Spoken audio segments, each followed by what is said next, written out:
పెట్టుకుందాం.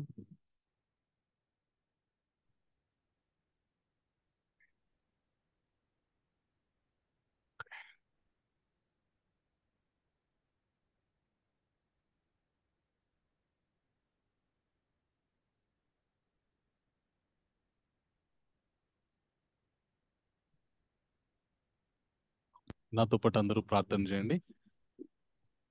ఓం అజ్ఞానతిమిరంధస్య జ్ఞానాంజనాశలాకయం చక్షురున్మిళితం येन తస్మై శ్రీగురవే నమః. శ్రీచైతన్య మనోభీష్టం స్థాపితం येन భూతలే స్వయం రూపः కథామహ్యం దదాతి స్వపదాంతికం. వందేహం శ్రీగురో శ్రీతపదకమలాం శ్రీగురున్ వైష్ణవాంశ్చ శ్రీరూపం సాగ్రజాతం సహగణా రఘునాథాన్వితం తం సజీవం సాద్వైతం సావధూతం పరిజనా సైతం శ్రీకృష్ణ చైతన్య దేవం శ్రీ రాధా కృష్ణ పాద సహగణ లలిత శ్రీ విశాఖాన్వితాంశ్చ నమాం విష్ణు పాదాయ కృష్ణ పృష్ఠాయ భూతలే శ్రీమతే భక్తి వేదాంత స్వామి నితి నామినే. నమస్తే సరస్వతే దేవే గౌరవాణి ప్రచారిణే నిర్విశేష శూన్యవాది పాశ్చాత్య దేశతారిణే. నమో మహావదన్యాయ కృష్ణ ప్రేమ ప్రదాయతే కృష్ణాయ కృష్ణ చైతన్య నామినే గౌరత్విసే నమః. हे कृष्ण करुणा सिंधो दीनबंधो जगतपते गोपेश गोपिका कांता राधा कांता नमोस्तुते. तप्त कांचन गौरांगी राधे वृंदावनेश्वरी वृषभानुसुते देवी प्रणमामि हरिप्रिये. वाञ्छाकल्पतरोभयश्च कृपा सिन्धोभ्य एव च पतितानां पावनेभ्यो वैष्णवेभ्यो नमो नमः. जय श्री कृष्ण चैतन्य प्रभु नित्यानंद श्री अद्वैत गदाधर श्रीवासादि गौरभक्तवृंदा. हरे कृष्णा कृष्ण कृष्णा हरे हरे, हरे रामा राम राम हरे हरे. जय जय श्री चैतन्य जय नित्यानंद जय द्वैत चंद्र जय गौर भक्त वृंदा. ओम नमो भगवते वासुदेवाय, ओम नमो भगवते वासुदेवाय, ओम नमो भगवते वासुदेवाय. ओम नारायणं नमस्कृत्य नरं चैव नरोत्तमं देवीं सरस्वतीं व्यासं ततो जयमुदीरयेत्. मूकं करोति वाचालं पंगुं लङ्घयते गिरिं यत्कृपातमहं वन्दे श्रीगुरुं दीनतारणं परमानन्दमाधवं श्रीचैतन्य ईश्वरम्. అందరికీ స్వాగతం అండి ఈరోజు కార్యక్రమంలోకి. సో ఈరోజు మనము హరే కృష్ణ ప్రభు. శ్రీమద్ భగవద్గీత మహాయజ్ఞం 18 రోజుల మహాయజ్ఞంలో ఆఖరి అధ్యాయంలో ఉన్నాము. సో ఒకసారి మనము ఆ ఎక్కడి నుండి ఈ భగవద్గీత మొదలైంది అనేటటువంటి విషయాన్ని మొదలు పెట్టుకుంటూ ఆ ఈ రోజు కృష్ణుడు అర్జునునికి ఏం చెప్పబోతున్నాడో, అలాగే భగవద్గీతలోని 17 అధ్యాయాలు ఒక వ్యక్తి అంచెలంచెలుగా స్టెప్ బై స్టెప్ ఆ ఉత్తమమైనటువంటి జ్ఞానానికి చేరుకునేటటువంటి విధంగా సంభాషణ ఉంటుంది. ఉత్తమమైనటువంటి జ్ఞానం అంటే ఆ నిరాశ, నిస్పృహ, అలాగే ఆందోళన, భయము, ఆందోళనల నుండి బయటపడి పరిపూర్ణమైనటువంటి ఉత్తేజం తెచ్చుకొని తన కర్తవ్యాన్ని నిర్వర్తించడానికి కావలసినటువంటి సంపూర్ణమైనటువంటి జ్ఞానము మనకి 17 అధ్యాయాల్లో ఉంటుంది. ఈ 18వ అధ్యాయంలో ఆ ఒక్కసారి ఇంకా మనం ఏదైనా విషయం చెప్పుకునేటప్పుడు చివరిగా ముగించే ముందు ఒక్కసారి మొత్తం విషయాన్ని సారాంశంగా తెలుసుకొని ముఖ్యమైనటువంటి పాయింట్లు మళ్ళీ మనం చర్చించుకుంటాం అనమాట. అలాగే ఈ అధ్యాయంలో కూడా కొన్ని అతి ముఖ్యమైనటువంటి పాయింట్స్ కృష్ణ మాట్లాడతాడనమాట. సో మనకి భగవద్గీత అర్జునుడి యొక్క విషాదం నుండి మొదలైంది.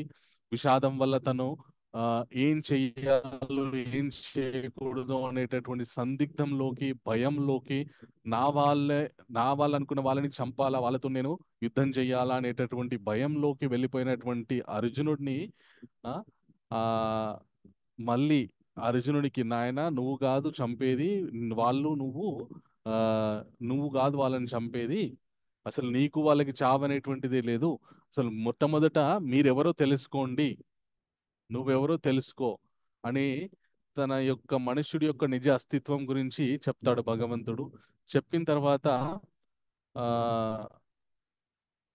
తన నిజమైనటువంటి కర్తవ్యాలు ఏంటి అనేటువంటి విషయం గురించి చెప్తాడనమాట. అంటే దాని అర్థము, ఒక మనుష్యుడు ఎప్పుడు నిరాశ, నిస్పృహకి లోనవుతాడు, అలాగే ఆ భయానికి లోనవుతాడంటే తన భౌతిక మన గుర్తింపులని గుర్ భౌతికమైనటువంటి విషయాలతో తనని తాను గుర్తించుకోవడం వల్ల మనుషుడు భయానికి, ఆందోళనకి లోనవుతుంటాడనమాట. సో వాటి నుండి బయటకు తీసుకురావడానికి కృష్ణుడు 2వ అధ్యాయంలో తన యొక్క నిజ అస్తిత్వం, నువ్వు శరీరం కాదు ఆత్మవి, నీ ఆత్మ ఆ, ఉద్ధరణ గురించి నువ్వు నీ కర్తవ్యాలు చేయవలసింది, ఆ కర్తవ్యాలు ఎలా చేయాలని చిన్నగా చెప్పి తర్వాత అలాగా తన కర్తవ్యాలు తను చేస్తూ ఉంటే చివరిగా ఆనందమయ స్థితికి వెళ్తాడని 2వ అధ్యాయంలో చెప్తాడు. తర్వాత 3వ అధ్యాయంలో అసలు మనిషి అయి పుట్టిన తర్వాత ఏ భగవంతుడు మనకి ఇచ్చినటువంటి కర్మలేంటి, మనం మనుష్య జీవన మనుగడ సాఫీగా సాగాలి అంటే మనుషుడు ఏ విధమైనటువంటి కర్మలు ఆచరించాలి అనేటటువంటి విషయాన్ని చెబుతూ, ఆ కర్మలు ఆచరించడానికి మనకి ఏమొడ్డొస్తాయి ఆ, అనేటటువంటి విషయాన్ని 3వ అధ్యాయంలో కామక్రోధాదుల వల్ల మనుషులు మోహితులైపోయి ఈ కర్మల్ని చక్కగా నిర్వర్తించలేకపోతారు అనేటటువంటి విషయాన్ని చెప్తూ, అలాగే 4వ అధ్యాయంలో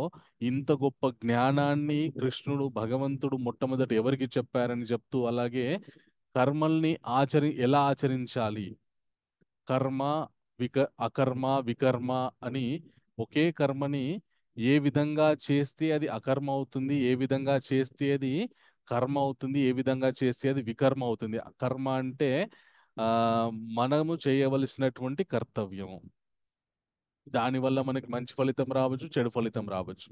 ఓకే.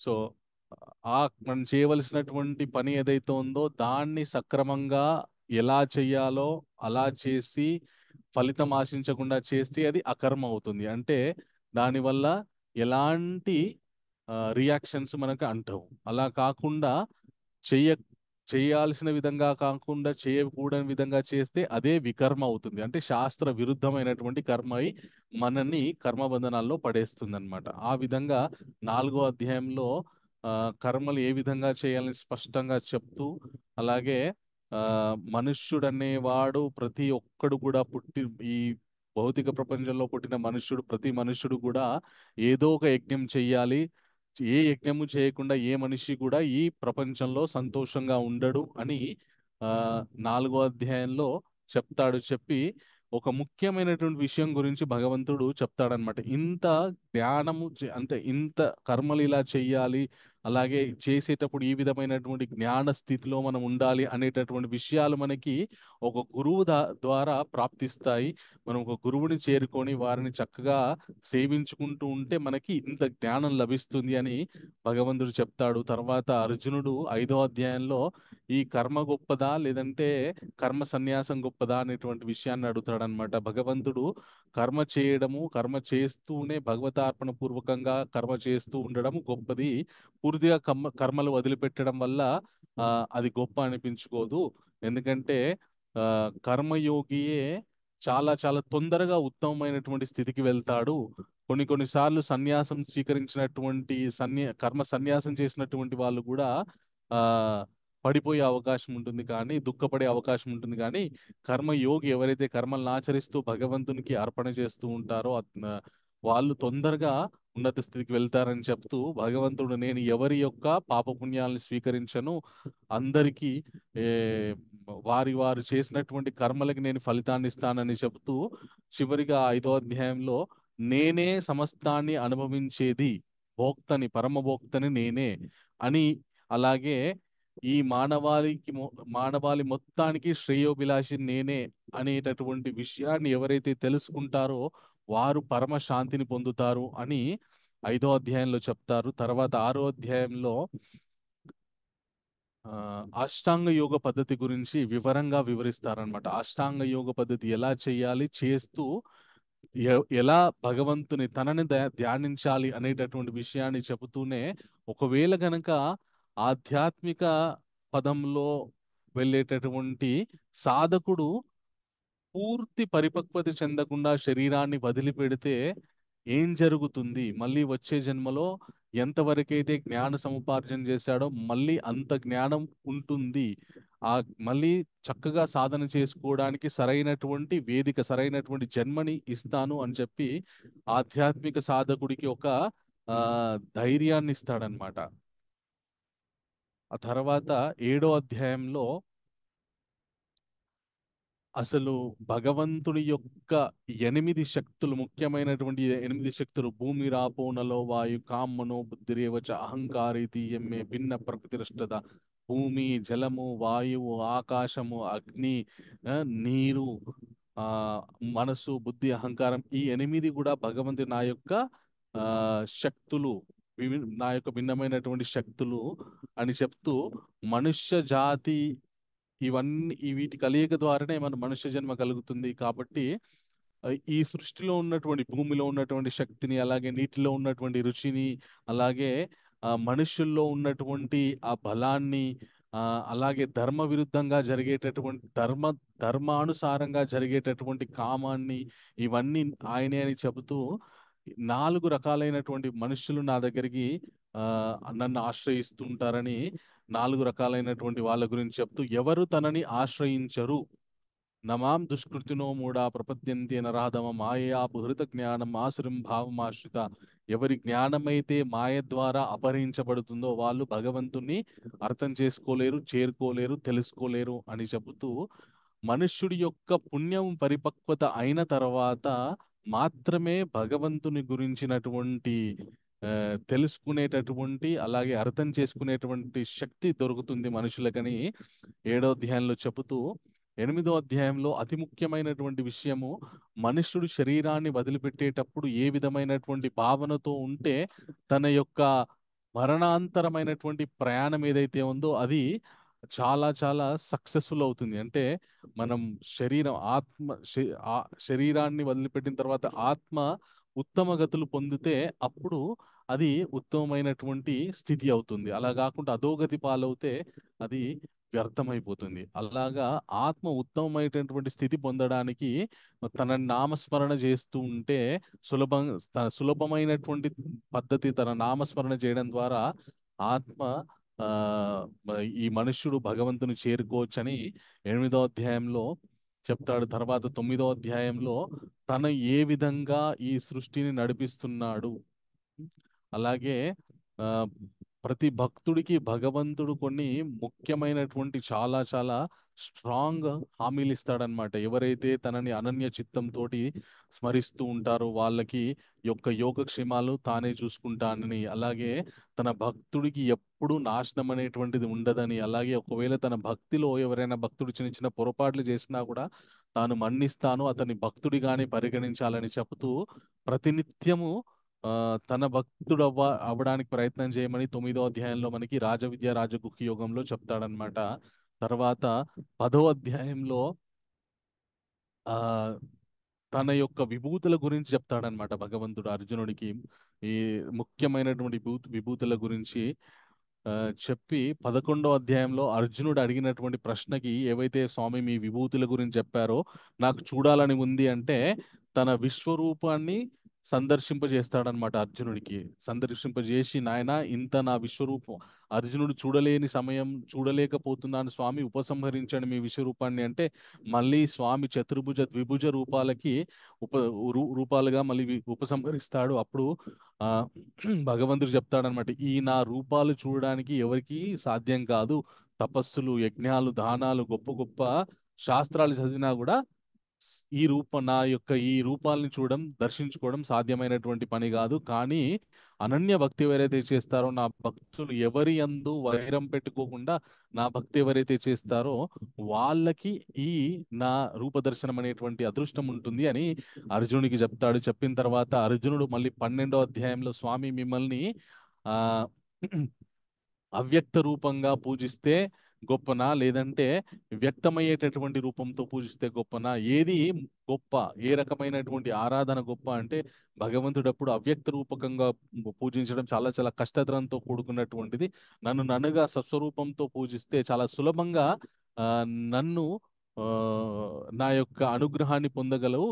కాబట్టి నన్ను నమ్మి నా మీద ఆ, నమ్మకంతో నువ్వు కర్మ చేయి, నేను నిన్ను ఈ సంసార సాగరం నుండి ఉద్ధరిస్తానని చెబుతూ, ఆ భక్తుడనేటటువంటి వాడికి ఆ ఎంత సులభంగా భగవంతుని చేరుకోవచ్చో అభ్యాసన ద్వారా, చిన్న చిన్న భగవంతుని గురించి కొన్ని మనకు తెలిసినటువంటి కర్మలు చేస్తూ, అలాగే భక్తుడు అనేటటువంటి వాడికి ఎన్ని గుణాలు ఉండాలి అనేటటువంటి విషయాన్ని 12వ అధ్యాయంలో చెప్తాడు. తర్వాత 13వ అధ్యాయంలో అర్జునుడు అడిగినటువంటి ప్రశ్న, ఈ శరీరానికి అలాగే ప్రకృతికి పరమాత్మకి ఉన్నటువంటి భేదం ఏంటి, లక్షణాలు ఏంటి, ఈ విషయాల గురించి చెప్పి భగవంతుడు అలాగే ఆ ఆ 4 రకాలైనటువంటి ఆధ్యాత్మిక సాధనల గురించి చెప్తాడు. చెప్పి 14వ అధ్యాయంలో ఈ ప్రకృతిలో ఉన్నటువంటి 3 గుణాల ద్వారా మనుషులందరూ కూడా బంధించబడుతున్నారు. ఆ త్రిగుణాల వల్ల ప్రభావితమై వాళ్ళు కర్మలు ఆచరిస్తూ ఉన్నారు అని చెప్పి ఆ త్రిగుణాల గురించి చెప్తాడనమాట. సమస్తం కూడా ఈ బ్రహ్మం నుండి వస్తుంది, ఆ బ్రహ్మానికి బీజాన్ని ఇచ్చేది నేనే. ఆ బ్రహ్మం నుండి వచ్చినటువంటి ఆ ప్రకృతిలో ఉన్నటువంటి త్రిగుణాల ద్వారా ఈ మనుషులంతా కూడా ప్రభావితులై కర్మలను ఆచరిస్తున్నారు. ఆ ఏ ఏ ఏ గుణంలో ఉంటే ఏ విధంగా ఉంటుంది, సత్వ రజస్ తమో గుణాలు అనేటటువంటి 3 త్రిగుణాల గురించి చెబుతూ ఈ గుణాతీతమైనటువంటి స్థితికి వెళ్ళాలి అని భగవంతుడు చెప్తాడు. తర్వాత 15వ అధ్యాయంలో ఈ మనుష్యులకి, ఈ జీవాత్మలకి నిజమైనటువంటి ఇల్లు ఏది అనేటటువంటి విషయాన్ని ప్రతిపాదిస్తూ ఆ ఇంటికి రావడానికి ఏ విధమైనటువంటి గుణగణాలు ఉంటే ఆ ఇల్లు అంటే భగవంతుని ధామం, ఆయన ధామానికి రావాలంటే ఏ విధమైనటువంటి గుణగణాలు ఉండాలి అని చెప్పి, ఎందుకు రాలేరు అని చెప్పి, తర్వాత మ్, మనకి ఈ జీవులకి భగవంతుడు ఏ విధంగా ఆ సేవ చేస్తున్నాడు మనకి 15వ అధ్యాయంలో చెప్తాడనమాట. చెప్పి పురుషోత్తముడు తానే అని ఆయనని చేరుకోవాలంటే 5 రకాలైనటువంటి ఆ, ముక్తి పద్ధతులు ఉన్నాయి అని ఆ విషయాల గురించి చెప్తూ, తర్వాత 16వ అధ్యాయంలో ఆ దైవాసుర సంపద విభాగ యోగ, ఎవరు తనని చేరుకోగలరు, అలాగే మనని నరకాలు పాలు చేసేటటువంటి త్రివిధం నరకస్యేదం ద్వారం నాశనమాత్మన కామ క్రోధస్తథా లోభ. కామ క్రోధ లోభ అనేటటువంటి 3 గుణాల వల్ల, 3 విషయాల వల్ల మనం మళ్ళీ మళ్ళీ నరకాల పాలవుతున్నామని, కాబట్టి వాటి యందు అప్రమత్తంగా ఉండాలని చెప్పి ఆ ప్రతినిత్యం కూడా ఆ శాస్త్రాలని అనుసరించి జీవిస్తూ ఉండాలి. శాస్త్రాలను అనుసరించకుండా ఉంటే అది ఎందుకు పనికి రాకుండా పోతుంది అని చెప్పి, తర్వాత నిన్నటి అధ్యాయంలో శ్రద్ధాత్రయ విభాగ యుగంలో 3 రకాలైనటువంటి నమ్మకాలు ఎలా ఉంటాయి, యజ్ఞము, దానము, తపస్సు, ఆ అలాగే ఆహారములు 3 రకాలుగా ఏ విధంగా విభజించబడ్డాయి ఆ అనేటటువంటి విషయాన్ని చెబుతూ ఆ చివరిగా ఈ కర్మలు అనేటువంటివి ఓం తత్సత్ అనేటటువంటి మన బ్రహ్మపదాలని అనుసరిస్తూ చేయాలని చెప్పి భగవంతుడు చెప్తాడనమాట. ఈ రోజు 18వ అధ్యాయంలో, అష్టాదశోధ్యాయంలో ఈ అధ్యాయం పేరు మోక్ష సన్యాస యోగం. అర్జునుడు ఒక చక్కటి ప్రశ్న అడుగుతాడనమాట. ఏమని అంటే, సన్యాసస్య మహాబాహో తత్వమిచ్చామి వేదితుం త్యాగస్య చ ఋషికేశ పృథక్కేశి నిషూదన. దీని యొక్క అర్థం, సారాంశం ఏంటంటే సన్యాసానికి త్యాగానికి అర్థం ఏంటి, సన్యాసం అంటే ఏంటి, త్యాగం అంటే ఏంటి, రెండింటిని ఎలా అర్థం చేసుకోవాలి, రెండిట్లో ఏది గొప్పది, ఇది ప్రశ్న అన్నమాట. ఓకే, దానికి జవాబిస్తూ భగవంతుడు ఈ అధ్యాయాన్ని ముందుకు తీసుకెళ్తాడనమాట. సో ఈ అధ్యాయానికి మనం ఇచ్చినటువంటి పేరు స్మైల్. ఓకే.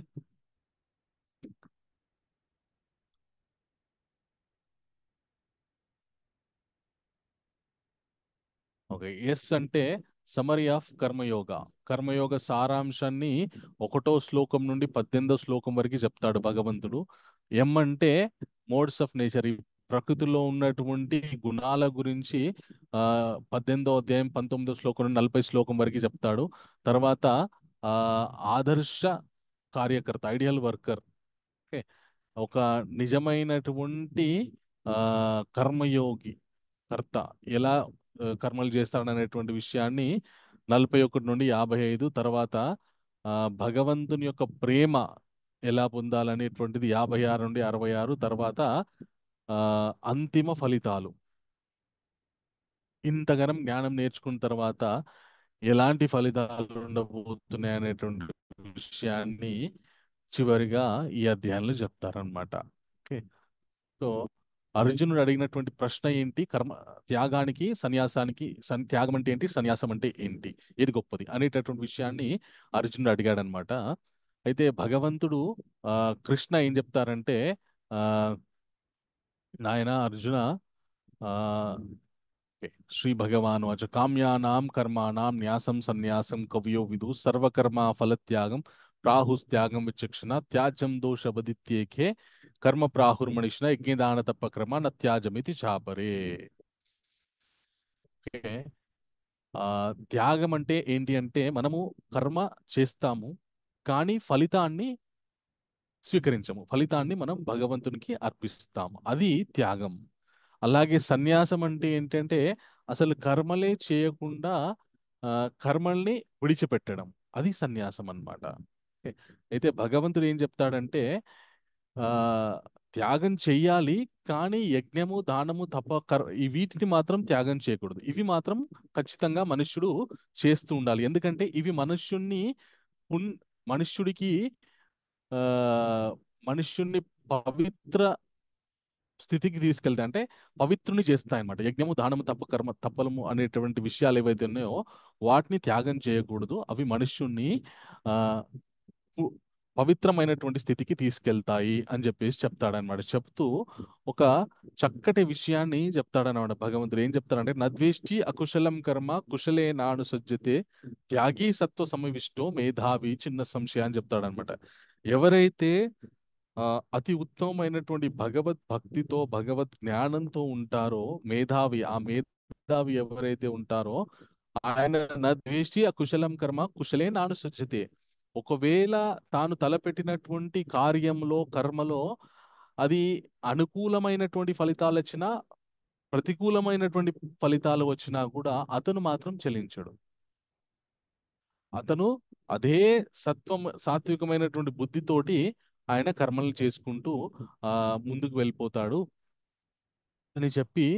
అయితే ఈ 18వ అధ్యాయంలో ముఖ్యంగా అర్జునుడికి కృష్ణుడు ఏ విధమైనటువంటి ఎక్స్పెక్టేషన్ సెట్ చేయబోతున్నారంటే, ఒకవేళ మనం ఆ, కర్మలు చేసిన తర్వాత అతను మంచివాడు కావచ్చు, చెడ్డవాడు కావచ్చు, భక్తుడు కావచ్చు, అభక్తుడు కావచ్చు, ఎవరైనా కావచ్చు, కర్మలు చేసిన తర్వాత ప్రతిసారి కూడా మనకి అనుకూలమైనటువంటి ఫలితాలు రాకపోవచ్చు. సో అనుకూలమైనటువంటి ఫలితాలు వస్తే మనం అందరం సక్రమంగా స్వీకరిస్తాము, సంతోషపడతాము. ప్రతికూలమైనటువంటి ఫలితాలు వస్తే మనము అంత తొందరగా యాక్సెప్ట్ చేయలేము. కాబట్టి భగవంతుడు ఒక ఎక్స్పెక్టేషన్ సెట్ చేస్తాడనమాట. ఏంటి అంటే ఏ విధమైనటువంటి ఫలితం వచ్చినా కూడా దాన్ని దాన్ని త్యాగబుద్ధితో, అలాగే ఆ, చాలా పాజిటివ్ గా తీసుకోవాలనేటటువంటి ఎక్స్పెక్టేషన్ అర్జున్కి సెట్ చేస్తాడనమాట. అలా సెట్ చేస్తూ కృష్ణ ఏం చెప్తారంటే పంచైతాని మహాబాహో కారణాని నిబోధమే సాంఖ్యే కృతంతి ప్రోక్తాని సిద్ధయే సర్వకర్మాణం. అర్జున, 5 విషయాల యొక్క కలయిక వల్ల ప్రతి ఒక్క కార్యము, ప్రతి ఒక్క కర్మ సిద్ధిస్తుంది. ఈ 5 విషయాల్లో ఏ లోపం ఉన్నా కూడా అది సిద్ధించదు అని చెప్తాడనమాట. ఆ 5 విషయాలు ఏంటో మనం ఇప్పుడు తెలుసుకుందాం. అధిష్టానం తథాకర్త కారణం చ పృథగ్విధ వివిధైశ్చ పృథక్ చేష్ట దైవం చైవత్ర పంచమం. మొట్టమొదటిది అధిష్టానం. ఓకే. అధిష్టానం, తర్వాత కర్త, ఓకే, తర్వాత ఆ తన యొక్క ఇంద్రియాలు, ప్రయత్నాలు, తర్వాత భగవంతుని యొక్క కృప. ఈ 5 విషయాల యొక్క కలయిక వల్ల ప్రతి ఒక్క ఏ కర్మైనా ఏ కార్యమైనా కూడా సిద్ధిస్తుంది అని భగవంతుడు చెప్తాడనమాట. మన జీవితంలో ఎప్పుడైనా ఏదైనా మనం అనుకున్నట్టు జరగలేదనుకోండి, అప్పుడు మనము ఒక పరిశీలన చేయాలి. ఏ ఈ ఈ 5 విషయాల్లో ఏది లోపించింది అనేటటువంటి పరిశీలన చేయాలి. ఉదాహరణకి ఒక వ్యక్తికి ఇది అధిష్టానం అంటే ఏంటి అంటే ఎక్కడ చేస్తున్నాడు, మొట్టమొదట కర్మ ఎక్కడ చేస్తున్నాడు. ఓకే. అలాగే ఎవరు చేస్తున్నారు కర్మ. నేను జీవాత్మని, నేను కర్మ చేస్తున్నాను. ఓకే. ఎక్కడ చేస్తున్నాను, జీవాత్మ. తర్వాత నా ఇంద్రియాలు, ఏ పని చేయాలన్నా కూడా మన ఇంద్రియాల యొక్క సహకారం కావాల్సిందే. ఇంద్రియాలు చక్కగా నిగ్రహంతో ఉంటేనే మనం కర్మ చేయగలం. ఓకే. ఇంద్రియాలు మన అదుపులో ఉన్నాయా లేదా, తర్వాత మనం చేసేటటువంటి ప్రయత్నము, 4, తర్వాత 5వది భగవంతుని యొక్క కృప. ఓకే. సో ఇప్పుడు ఒక వ్యక్తి ఆ, ఆయనకి ఉదాహరణకి ఆయన చక్కటి ఆ, మన బ్యూటీషియన్ అనుకోండి. ఉదాహరణకి మెన్స్ బ్యూటీషియన్ అనుకోండి ఒక వ్యక్తి. ఆ, ఒక మీరు వికృతంగా ఉన్న మనిషిని తీసుకెళ్లి ఆయన ముందట పెట్టినా కూడా సినిమా హీరోలాగా తయారు చేస్తాడు ఆయనని. అంత ఎక్స్పీరియన్స్ బ్యూటీషియన్ అనుకోండి, మేకప్ మెన్ అనుకోండి. ఇప్పుడు ఆయన సక్సెస్ఫుల్ అవ్వాలని అనుకొని నేను కూడా మంచి ఒక బ్యూటీషియన్ సెలూన్ పెడదామని అనుకొని ఆయన బ్యూటీ సెలూన్ తీసుకెళ్లి సిక్కింలోనో పంజాబ్లోనో పెట్టాడు అనుకోండి, ఆయన సక్సెస్ఫుల్ అవుతాడా? లేదు. Not a problem. ఎందుకంటే అక్కడ ఎవరు కూడా మేకప్ చేసుకోరు, వాళ్ళకి అవసరం ఉండదు, వాళ్ళ గడ్డాలు పెంచుకుంటారు కాబట్టి. ఇప్పుడు ఆయన ఎంచుకున్నటువంటి అధిష్టానం ఏదైతుందో అది సరైనటువంటిది కాదు. మిగతా అన్ని ఉన్నా కూడా అది సరైనటువంటిది కాదు. కాబట్టి తాను ఏం చేయాలనుకుంటున్నాడో దానికి సరి సమానమైనటువంటి సరిపోయేటటువంటి వేదికని ఎంచుకోవాలి. ఒక చక్కటి సాఫ్ట్వేర్ ఇంజనీర్ అనుకోండి, సాఫ్ట్వేర్ ఇంజనీర్ కంప్యూటర్ తీసుకెళ్ళి ఒక రైతు దగ్గరికి వెళ్ళి నీకు సాఫ్ట్వేర్ కోడింగ్ చేస్తా అది అని అంటే అది కుదరని పని అది.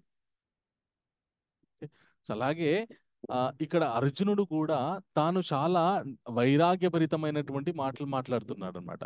సో యుద్ధం అనే వేదికలో అలాంటి మాటలు పనికిరావు. సో యుద్ధం అనేటటువంటి వేదికలో ఆ, వీరత్వం గురించి, అలాగే ఆ, ఒక ఎదుటి వారిని ఏ విధంగా మనము ఆ, ఎదుర్కోవాలనేటటువంటి ప్రణాళికలు గురించి చర్చిస్తే బాగుంటుంది. కాబట్టి అర్జునుడు మాట్లాడినటువంటి వైరాగ్యం అది ఇంకొక చోట పనికొస్తుంది. అది ఎక్కడ పనికొస్తుంది అంటే తాను చేసేటటువంటి కర్మకి అటాచ్ అవ్వకుండా ఉండడానికి పనికొస్తుంది ఆ వైరాగ్యం.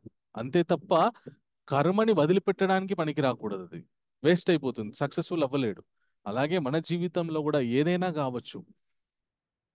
ఒక వ్యక్తి ఆ, ఆర్థికంగా చాలా చాలా ఉన్నత స్థితికి వెళ్ళాలనుకున్నాడు అనుకోండి, మొట్టమొదట తాను ఎక్కడ వ్యాపారం చేయాలి అనేటటువంటి విషయాన్ని ఆ, అధ్యయనం చేసి తెలుసుకోవాలి. తెలుసుకున్న తర్వాత ఆ, తాను ప్రయత్నం మొదలు పెట్టాలి. తర్వాత అది చేసేటప్పుడు తన యొక్క ఇంద్రియాలు తనకి సహకరిస్తున్నాయా లేదా, ఆ, ఇంద్రియాలు సహకరిస్తున్నాయా లేదా అంటే చక్కగా కూర్చొని వ్యాపారం చేద్దామని ఉంటుంది, కానీ ఇంద్రియాలకేమో భోగం అనుభవించాలని ఉంటుంది. అప్పుడు వ్యాపారం సాగదు.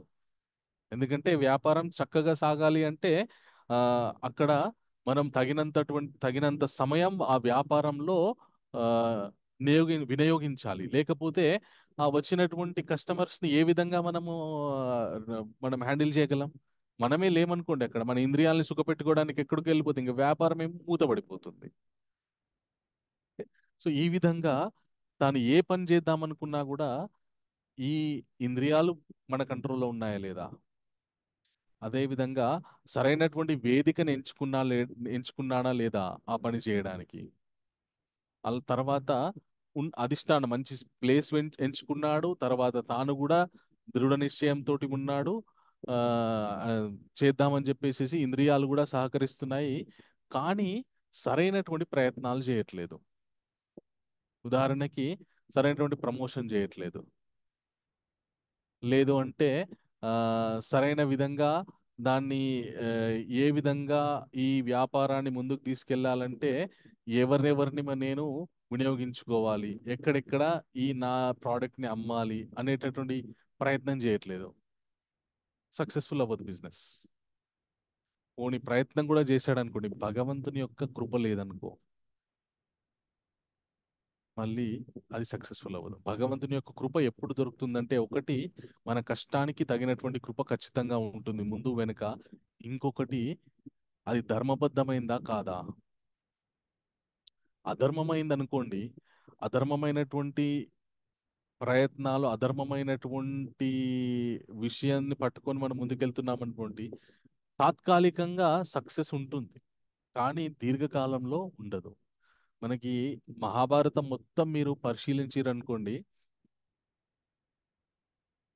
దుర్యోధనుడికి పుట్టినప్పటి నుండి అన్నీ ఉన్నాయి, పాండవులకి మాత్రం పుట్టినప్పటి నుండి ఏదీ సక్రమంగా లేదు. వాళ్ళు పుట్టడమే అడవుల్లో పుట్టారు. వాళ్ళ నాన్నగారికి శాపం వల్ల ఆయన రాజ్యాన్ని వదిలిపెట్టి అడవుల మన తపస్విలాగా జీవిస్తున్నాడు అనమాట. వాళ్ళ నాన్నగారు పాండు మహారాజు ఒక రోజు వేటకి వెళ్ళినప్పుడు ఏం జరిగిందంటే, ఆయన శబ్దాన్ని విని బాణం వేసేటటువంటి విద్య ఉంది ఆయన దగ్గర. ఆయన శబ్దం వింటూ ఒక జింక మీదకి బాణం వేస్తాడనమాట. ఆ జింక ఇంకొక ఆడ జింకతో సంగమిస్తూ ఉంటుంది. ఆ సమయంలో జింక మీదకి బాణం వేస్తాడనమాట. బాణం వేయగానే ఆ మొగ జింక ఆ ఒక మనిషి రూపం దాల్చి అరుస్తూ ఉంటుందన్నమాట. ఈయన ఆ జింక దగ్గరికి వెళ్ళేసరికి, మూర్ఖుడా, నే నేను ఒక ఋషిని, నేను ఎంతో కాలం నా భార్యతోని సుఖాన్ని అనుభవించలేదు. నేను ఋషి రూపంలో అనుభవిస్తే బాగోదు కనుక నేను ఇలాగా జింక రూపాన్ని దాల్చిన భార్యతో సుఖం అనుభవిస్తున్న సమయంలో నువ్వు నా మీదకి బాణం వేశావు. ఇది నీకు ధర్మమా అంటే, మా పశువులని వేటాడడం మా రాజుల ధర్మం అని అంటాడనమాట ఆ పాండు మహారాజ్. అనగానే ఆయన ఏమంటాడంట ఋషి, నీకు ఆ మాత్రం మీద కింద ఋషి, ఎస్. సో ఆ మాత్రం కూడా నీకు ఆ ధర్మం అనేటువంటిది తెలియదా? సృష్టిలో ఏ జీవులైనా కూడా సంసార సుఖాన్ని అనుభవిస్తున్నప్పుడు వాటిని ఆ మనం భంగపరచకూడదు అనేటటువంటి విషయం ధర్మం నీకు లేదా? నువ్వు అధర్మంగా ప్రవర్తించావు కాబట్టి నువ్వు కూడా మీ భార్యతో సంగమిస్తే నీ తలబలికి చచ్చిపోతావని శపిస్తాడనమాట. శపించగానే ఇంకా పాండు మహారాజు ఆయన చాలా మనస్తాపం చెందుతాడనమాట. చెంది ఇంకా ఎందుకు నేను ఈ రాజ్య పరిపాలన చేయడము, ఇంకా నేను ఈ రాజరికం అనుభవిస్తూ ఉంటే ఏదో ఒక రోజు నా లోపల ఆ కోరిక పుడుతుంది, అనుభవించాలని, భార్యను అనుభవించాలని పుడుతున్నంత మాత్రం చేత నేను చనిపోతాను, తర్వాత వాళ్ళు విధులు అవుతారని చెప్పేసి ఆయన ఋషి జీవితం గడుపుతుంటాడు అనమాట. ఆ ఋషి జీవితం గడుపుతున్న సమయంలో భార్యలకి సంతానం కావాలని కోరిక ఉంటుంది. ఆయన ఏం చేస్తాడంటే ఎలా ఎలా అని ఆలోచిస్తుంటే అప్పుడు కుంతిదేవి వచ్చి నాకు వరం ఉంది, ఏ దేవతను ఆరాధిస్తే ఆ దేవత వచ్చి నాకు సంతానం ప్రసాదిస్తాడని చెప్తుంది. చెప్పగానే సరే నువ్వు ఎందుకు అలా ప్రయత్నం చేయకూడదని చెప్పేసి ఆయన మహారాజు, మన పాండు మహారాజు ఆవిడ్ని ఎంకరేజ్ చేస్తాడు. చేయగానే ఆవిడ ముగ్గురు సంతానాన్ని కంటుంది. ఇంద్రుని ద్వారా, మన యమధర్మరాజు ద్వారా ధర్మరాజుని, ఆ తర్వాత వాయుదేవుడి ద్వారా భీముణ్ణి, ఇంద్రుడి ద్వారా అర్జునుడిని కంటుంది. కన్న తర్వాత ఇదే మంత్రాన్ని మాద్రికి ఉపదేశించు అని చెప్పి, మాద్రి కూడా తనకు సంతానం కావాలని తాను కోరుకుంటుంది. ఆవిడకు ఉపదేశిస్తే ఆవిడ కూడా ఆ మన అశ్విని కుమారుల ద్వారా నకుల సహదేవుల్ని కంటుంది. ఇలాగా వాళ్ళు పుట్టడమే అడవిలో పుట్టారు. మళ్ళీ వాళ్ళ నాన్నగారు పాండు మహారాజ్ చనిపోయిన తర్వాత హస్తినాపురానికి వస్తారనమాట. వచ్చిన తర్వాత అప్పుడు చిన్నపిల్లలు వాళ్ళంతా కూడా, చిన్నపిల్లలు అని చెప్పేసి వాళ్ళందరికీ విద్యాభ్యాసం అదని నేర్పిస్తూ ఉంటే ప్రతి క్షణం దుర్యోధనుడు భీముడిని చంపాలని, లేదంటే వాళ్ళని ఏదో విధంగా చంపేసేయాలని ప్లాన్లు, కుతంత్రాలు. వాళ్ళు యుక్త వయసుకు వచ్చిన తర్వాత మళ్ళీ వాళ్ళని పర్మనెంట్ గా లేపేస్తే మాకు ఇంకా అడ్డు ఉండదు ఈ రాజ్యాన్ని పరిపాలించుకోవడానికి అని చెప్పి లక్ష గృహంలో పెట్టి చంపేద్దామని ప్రయత్నం చేస్తారన్నమాట. చేస్తే అప్పుడు ఆ వాళ్ళు తెలివితోటి తప్పించుకుంటారనమాట.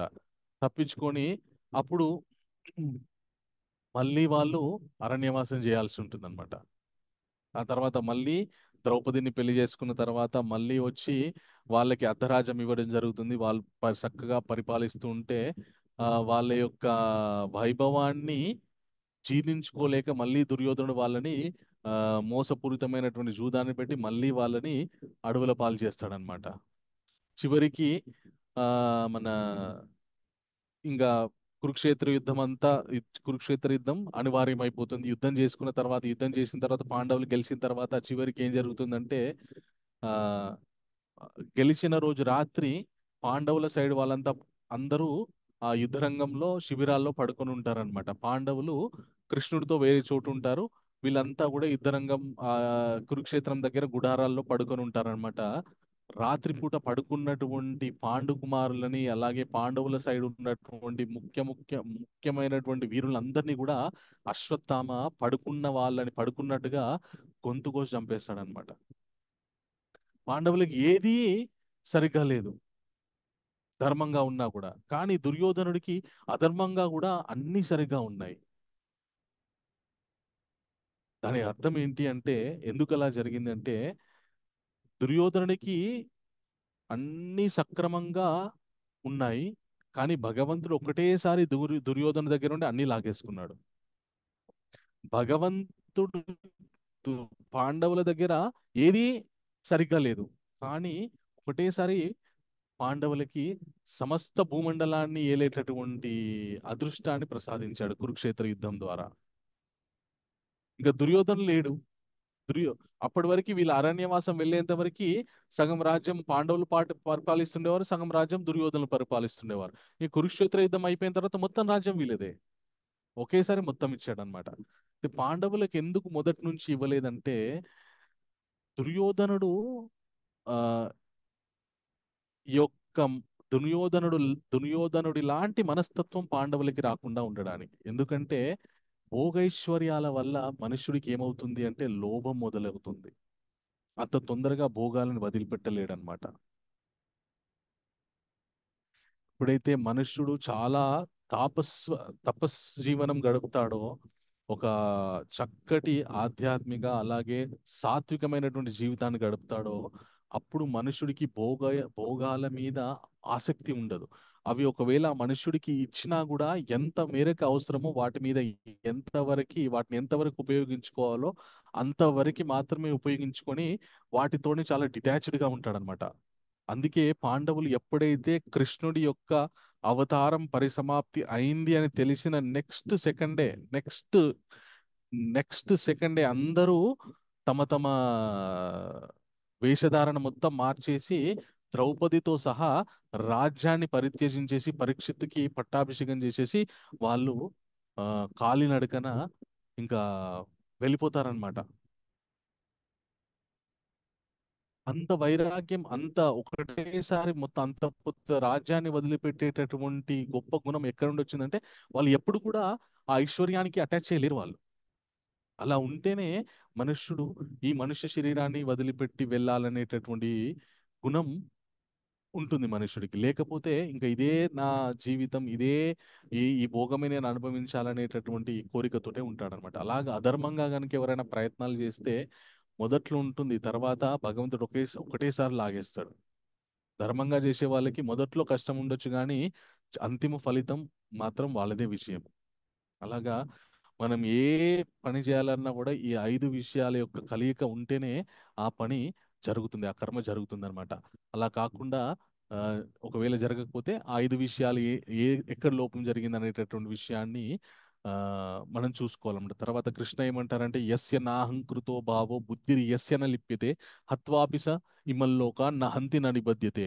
ఒకవేళ గనక మనస్సులో నువ్వు అర్జున ఆ ఈ రాజ్యానికి, ఓకే, ఈ సింహాసనానికి నువ్వు ఆ వాటి మీద కోరిక లేకుండా, లేదంటే ఎవరితో అయితే నువ్వు యుద్ధం చేస్తున్నావో వాళ్ళని నువ్వు నీ పగ తీర్చుకోవాలనే ఉద్దేశంతో గనక ఆ ఉద్దేశం లేకుండా కేవలం నీ కర్తవ్యాన్ని నిర్వర్తించడానికి మాత్రమే నువ్వు యుద్ధం చేసావనుకో, నువ్వు వాళ్ళని చంపినా కూడా నీకు ఆ పాపం అంటదు. ఎందుకంటే నువ్వు కర్తవ్య నిష్ఠతోని చేస్తున్నావు అన్నమాట. ఎలాగంటే ఒక సైనికుడు మన దేశ సరిహద్దులో యుద్ధం చేస్తాడు. చాలా క్రూరంగా శత్రు దేశ సైనికులను చంపుతారనమాట. చంపినంత మాత్రం చేత ఇతను పాపాత్ముడని ఇతను జైల్లో ఇయ్యరు. ఎందుకంటే ఆయన కర్తవ్యం దేశాన్ని రక్షించడం. ఆ కర్తవ్య నిష్ఠతోటి శత్రు దేశాల యొక్క సైనికుడితోటి పోరాడి వాళ్ళని సంహరించడం జరిగింది. తన కర్తవ్యాన్ని నిర్వర్తించాడు కాబట్టి అది అకర్మ అయిపోయింది. దానివల్ల ఎలాంటి చెడు ఫలితాలు కలగవు కూడా. ఎందుకంటే దానివల్ల గొప్ప ప్రయోజనం ఉంది దేశానికి కాబట్టి అతను చంపినా కూడా చంపనట్టే. ఆ విధంగా నువ్వు ఆ విధమైనటువంటి బుద్ధితో నువ్వు ఆ కర్మ చెయ్యు, ఓకే, అని చెప్పి తర్వాత కృష్ణ ఏం చెప్తాడంటే, ఆ తర్వాత ఈ ప్రకృతిలో ఉన్నటువంటి త్రిగుణములు మనం ఆల్రెడీ నిన్న మొన్న తెలుసుకున్నాం కదా, ఆ త్రిగుణానుసారంగా మనుషుడు ఏ విధంగా ఆ తన యొక్క స్వభావం ఉంటుంది.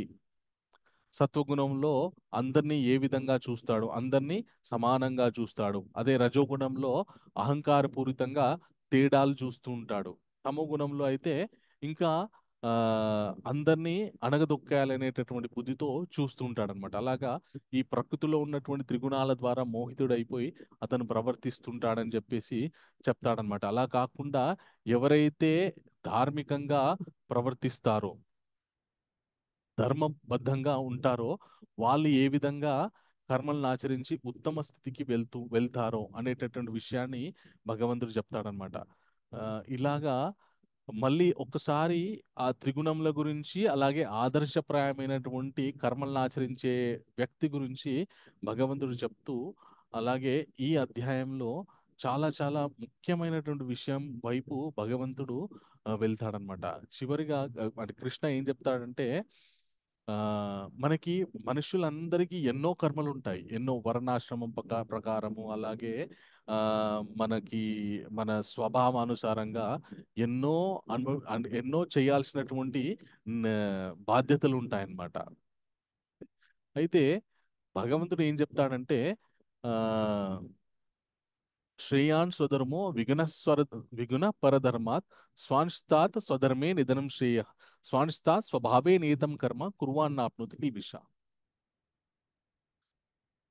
సో మనం ఆల్రెడీ అనుభవించాల్సినటువంటి పాపాల నుండి బయటపడాలి అంటే ఆ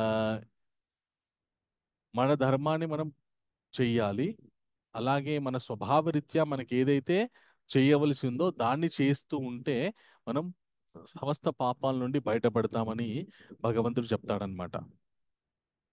చెప్తూ ఆ, ఎవరైతే ఇలాగ చేస్తారో ఎవరైతే ఇలా చేస్తారో వాళ్ళు బ్రహ్మభూత స్థితికి వెళ్తారనమాట. బ్రహ్మభూత స్థితి కంటే సమస్తం ఇంకా ఆ పరబ్రహ్మాన్నే చూస్తూ ఉంటారనమాట. అంటే అందరిలో భగవంతుడు ఉన్నాడు అవ్యక్త రూపకంగా అనేటటువంటి స్థితికి వెళ్తాడనమాట. ఆ స్థితిలో ఉన్నప్పుడు ఆయనకి ఎలాంటి భేదములు అందరి యందు ఆ, మన ఒకరెక్కువ ఒకరు తక్కువ అనేటటువంటి విషయాన్ని చూడరనమాట.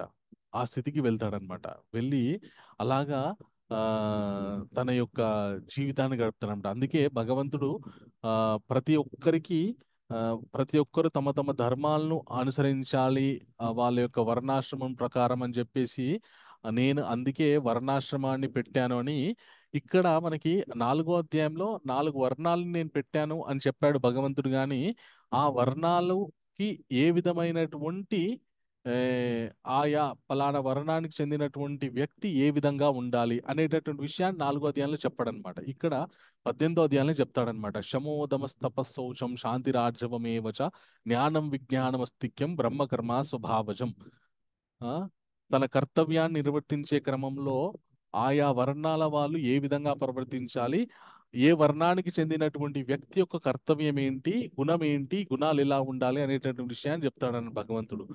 అయితే బ్రాహ్మణుడికి మొట్టమొదట బ్రాహ్మణుడికి ఉండవలసినటువంటి బ్రాహ్మణ వర్ణానికి ఉండవలసినటువంటి గుణాలు కర్తవ్యాలు ఏంటంటే క్షమించే గుణము, ఆ తమ తపహ తపస్సు చేసేటటువంటి గుణము, శౌచము బాహ్యంగా ఆంతరంగికంగా రెండు విధాలుగా శౌచంగా ఉండాలి.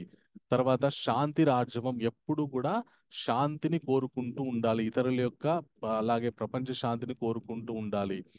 భగవంతునికి జనన మరణ చక్రం గురించినటువంటి జ్ఞానము, భగవంతుని గురించినటువంటి జ్ఞానము, ఈ మనుష్య జీవితం ఎందుకు వచ్చిందనేటటువంటి బ్రహ్మ జ్ఞానము విజ్ఞానము ఉండాలి. భగవంతుని మీద పరిపూర్ణమైనటువంటి నమ్మకం ఉండాలి.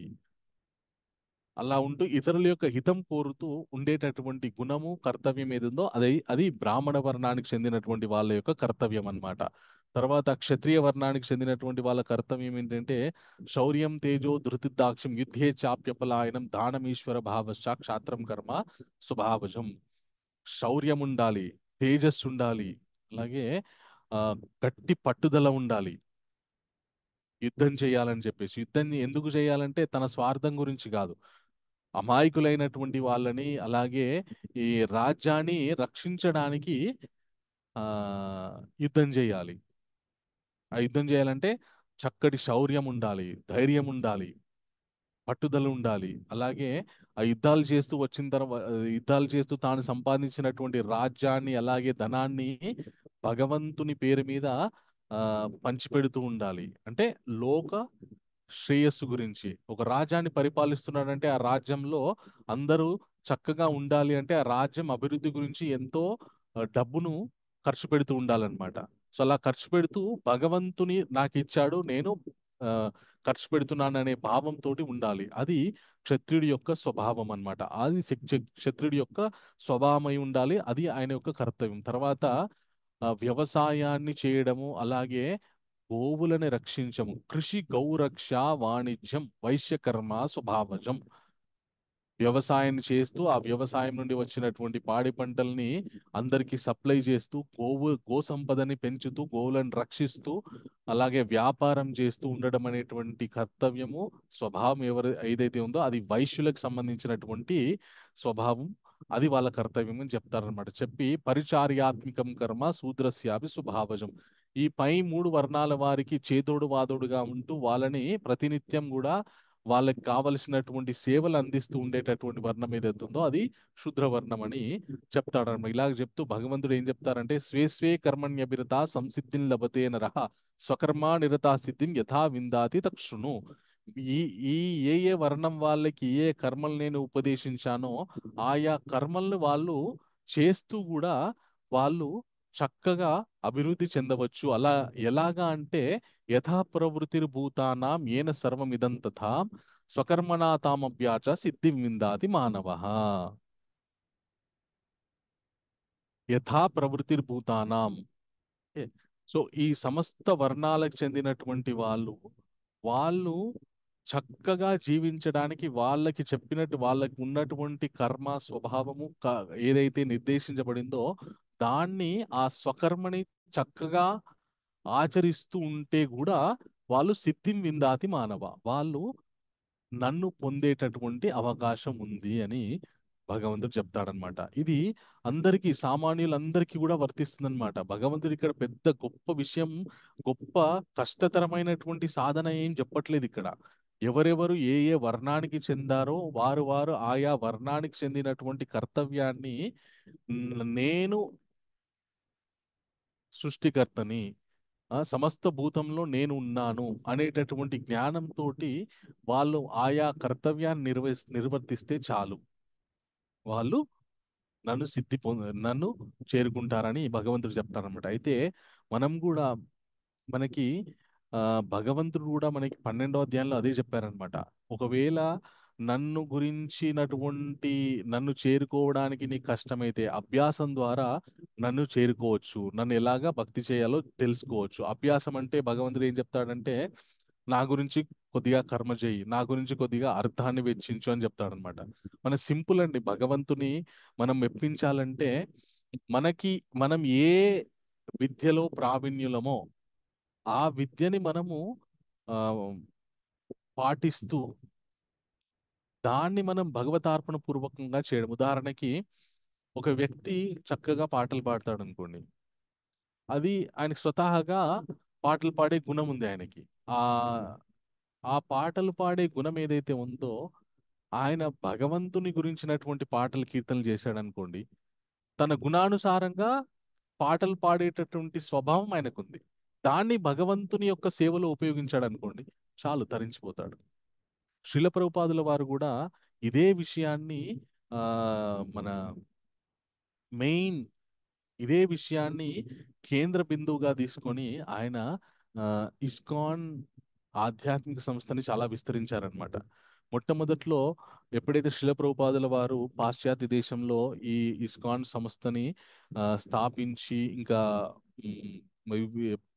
విస్తృత ప్రచారం చేస్తున్నారో అప్పుడు చాలా మంది అట్రాక్ట్ అయ్యి వచ్చారనమాట. వచ్చి నేనేం సేవ చేయాలి అని ప్రతి ఒక్కరు అడుగుతుండేవారంట. శిల ప్రభుపాద ఏం చేశారంటే వాళ్ళు దేనిలో ఎక్స్పర్టో ఆ విషయాన్ని ఆ, భగవత్ సేవలో ఉపయోగించమని చెప్పారనమాట. ఉదాహరణకి ఒక ఆయన ఉన్నారనమాట. శిల ప్రభుపాద నాకు ఏం సేవ చేయాలి, నేనేం చేయాలి అని అంటే నీకు ఏమొచ్చు అని అడుగుతున్నాడు అనమాట. అడుగుతుంటే ఆ నేను చక్కగా ఆ, నేను చక్కటి మన ఫర్నిచర్ చేయగలనని చెప్పి చెప్తాడనమాట. అంటే వుడ్ వర్క్ చేసేటటువంటి ఆ, నా కర్తవ్యం యాక్చువల్గా నేను దాంట్లో ఎక్స్పర్ట్ని అని చెప్తాడనమాట. అప్పుడు శిల ప్రభుపాద ఏం చెప్తాడంటే అయితే నువ్వు ఒక పని చేయి, నువ్వు ఒక రథాన్ని తయారు చేయి, జగన్నాథ స్వామి రథయాత్ర చేయడానికి నువ్వు ఒక రథాన్ని తయారు చేయి అని చెప్పాడు అనమాట. సో ఆయనకు ఉన్నటువంటి ఆ ఎక్స్పర్టైజ్ తోటి ఆయన ఒక చక్కటి రథాన్ని తయారు చేస్తాడు అనమాట. ఇప్పుడు మనుష్యుడికి అత్యంత కష్టమైనటువంటి విషయం ఏంటి అంటే తనకు రానటువంటిది తనకు నచ్చనటువంటి పని చెప్పారనుకోండి, చాలా కష్టంగా ఫీల్ అవుతాం మన మనుషులందరం కూడా. మనకి నచ్చినటువంటి పని మనకి శారీరకంగా కష్టాన్ని కల్పించినా కూడా ఆ పని చేస్తున్నప్పుడు మనకి బోర్ రాదు. దాన్ని ప్యాషన్ అంటారు అనమాట.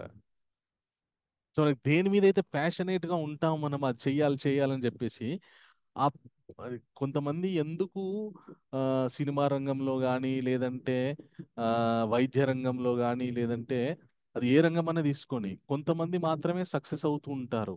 కొంతమంది మాత్రం ఎంత చేసినా కూడా సక్సెస్ అవ్వరు. ఎందుకు అంటే కొందరేమో దాన్ని చాలా ఇష్టంగా ప్యాషనేట్ గా చేస్తారనమాట. ఎందుకంటే అది వాళ్ళ స్వభావం. అది చేయడం వల్ల దాంట్లో వాళ్ళు ఎంత శ్రమ పెట్టినా కూడా వాళ్ళకి అది శ్రమలాగా అనిపించదు.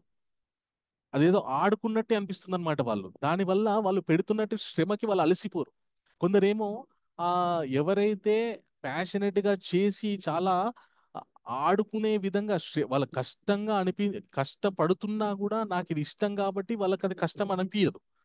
సో అలాగా వాళ్ళు చేసి సక్సెస్ఫుల్ అయిన వాళ్ళని ఇన్స్పిరేషన్ గా చూసుకొని నేను కూడా ఆ ఫలానా ఫీల్డ్ లోకి వెళ్తే నేను కూడా ఆ స్టేజ్కి వెళ్ళొచ్చు, బాగా డబ్బులు సంపాదించవచ్చు అనేటటువంటి కోరికతోటి దాన్ని ఎంచుకొని ఎంతో ప్రయత్నిస్తారు కానీ సక్సెస్ఫుల్ కాదు. వీళ్ళు ఏం తెలుసుకోరంటే వాళ్ళది ప్యాషనెట్ తో చేశారు.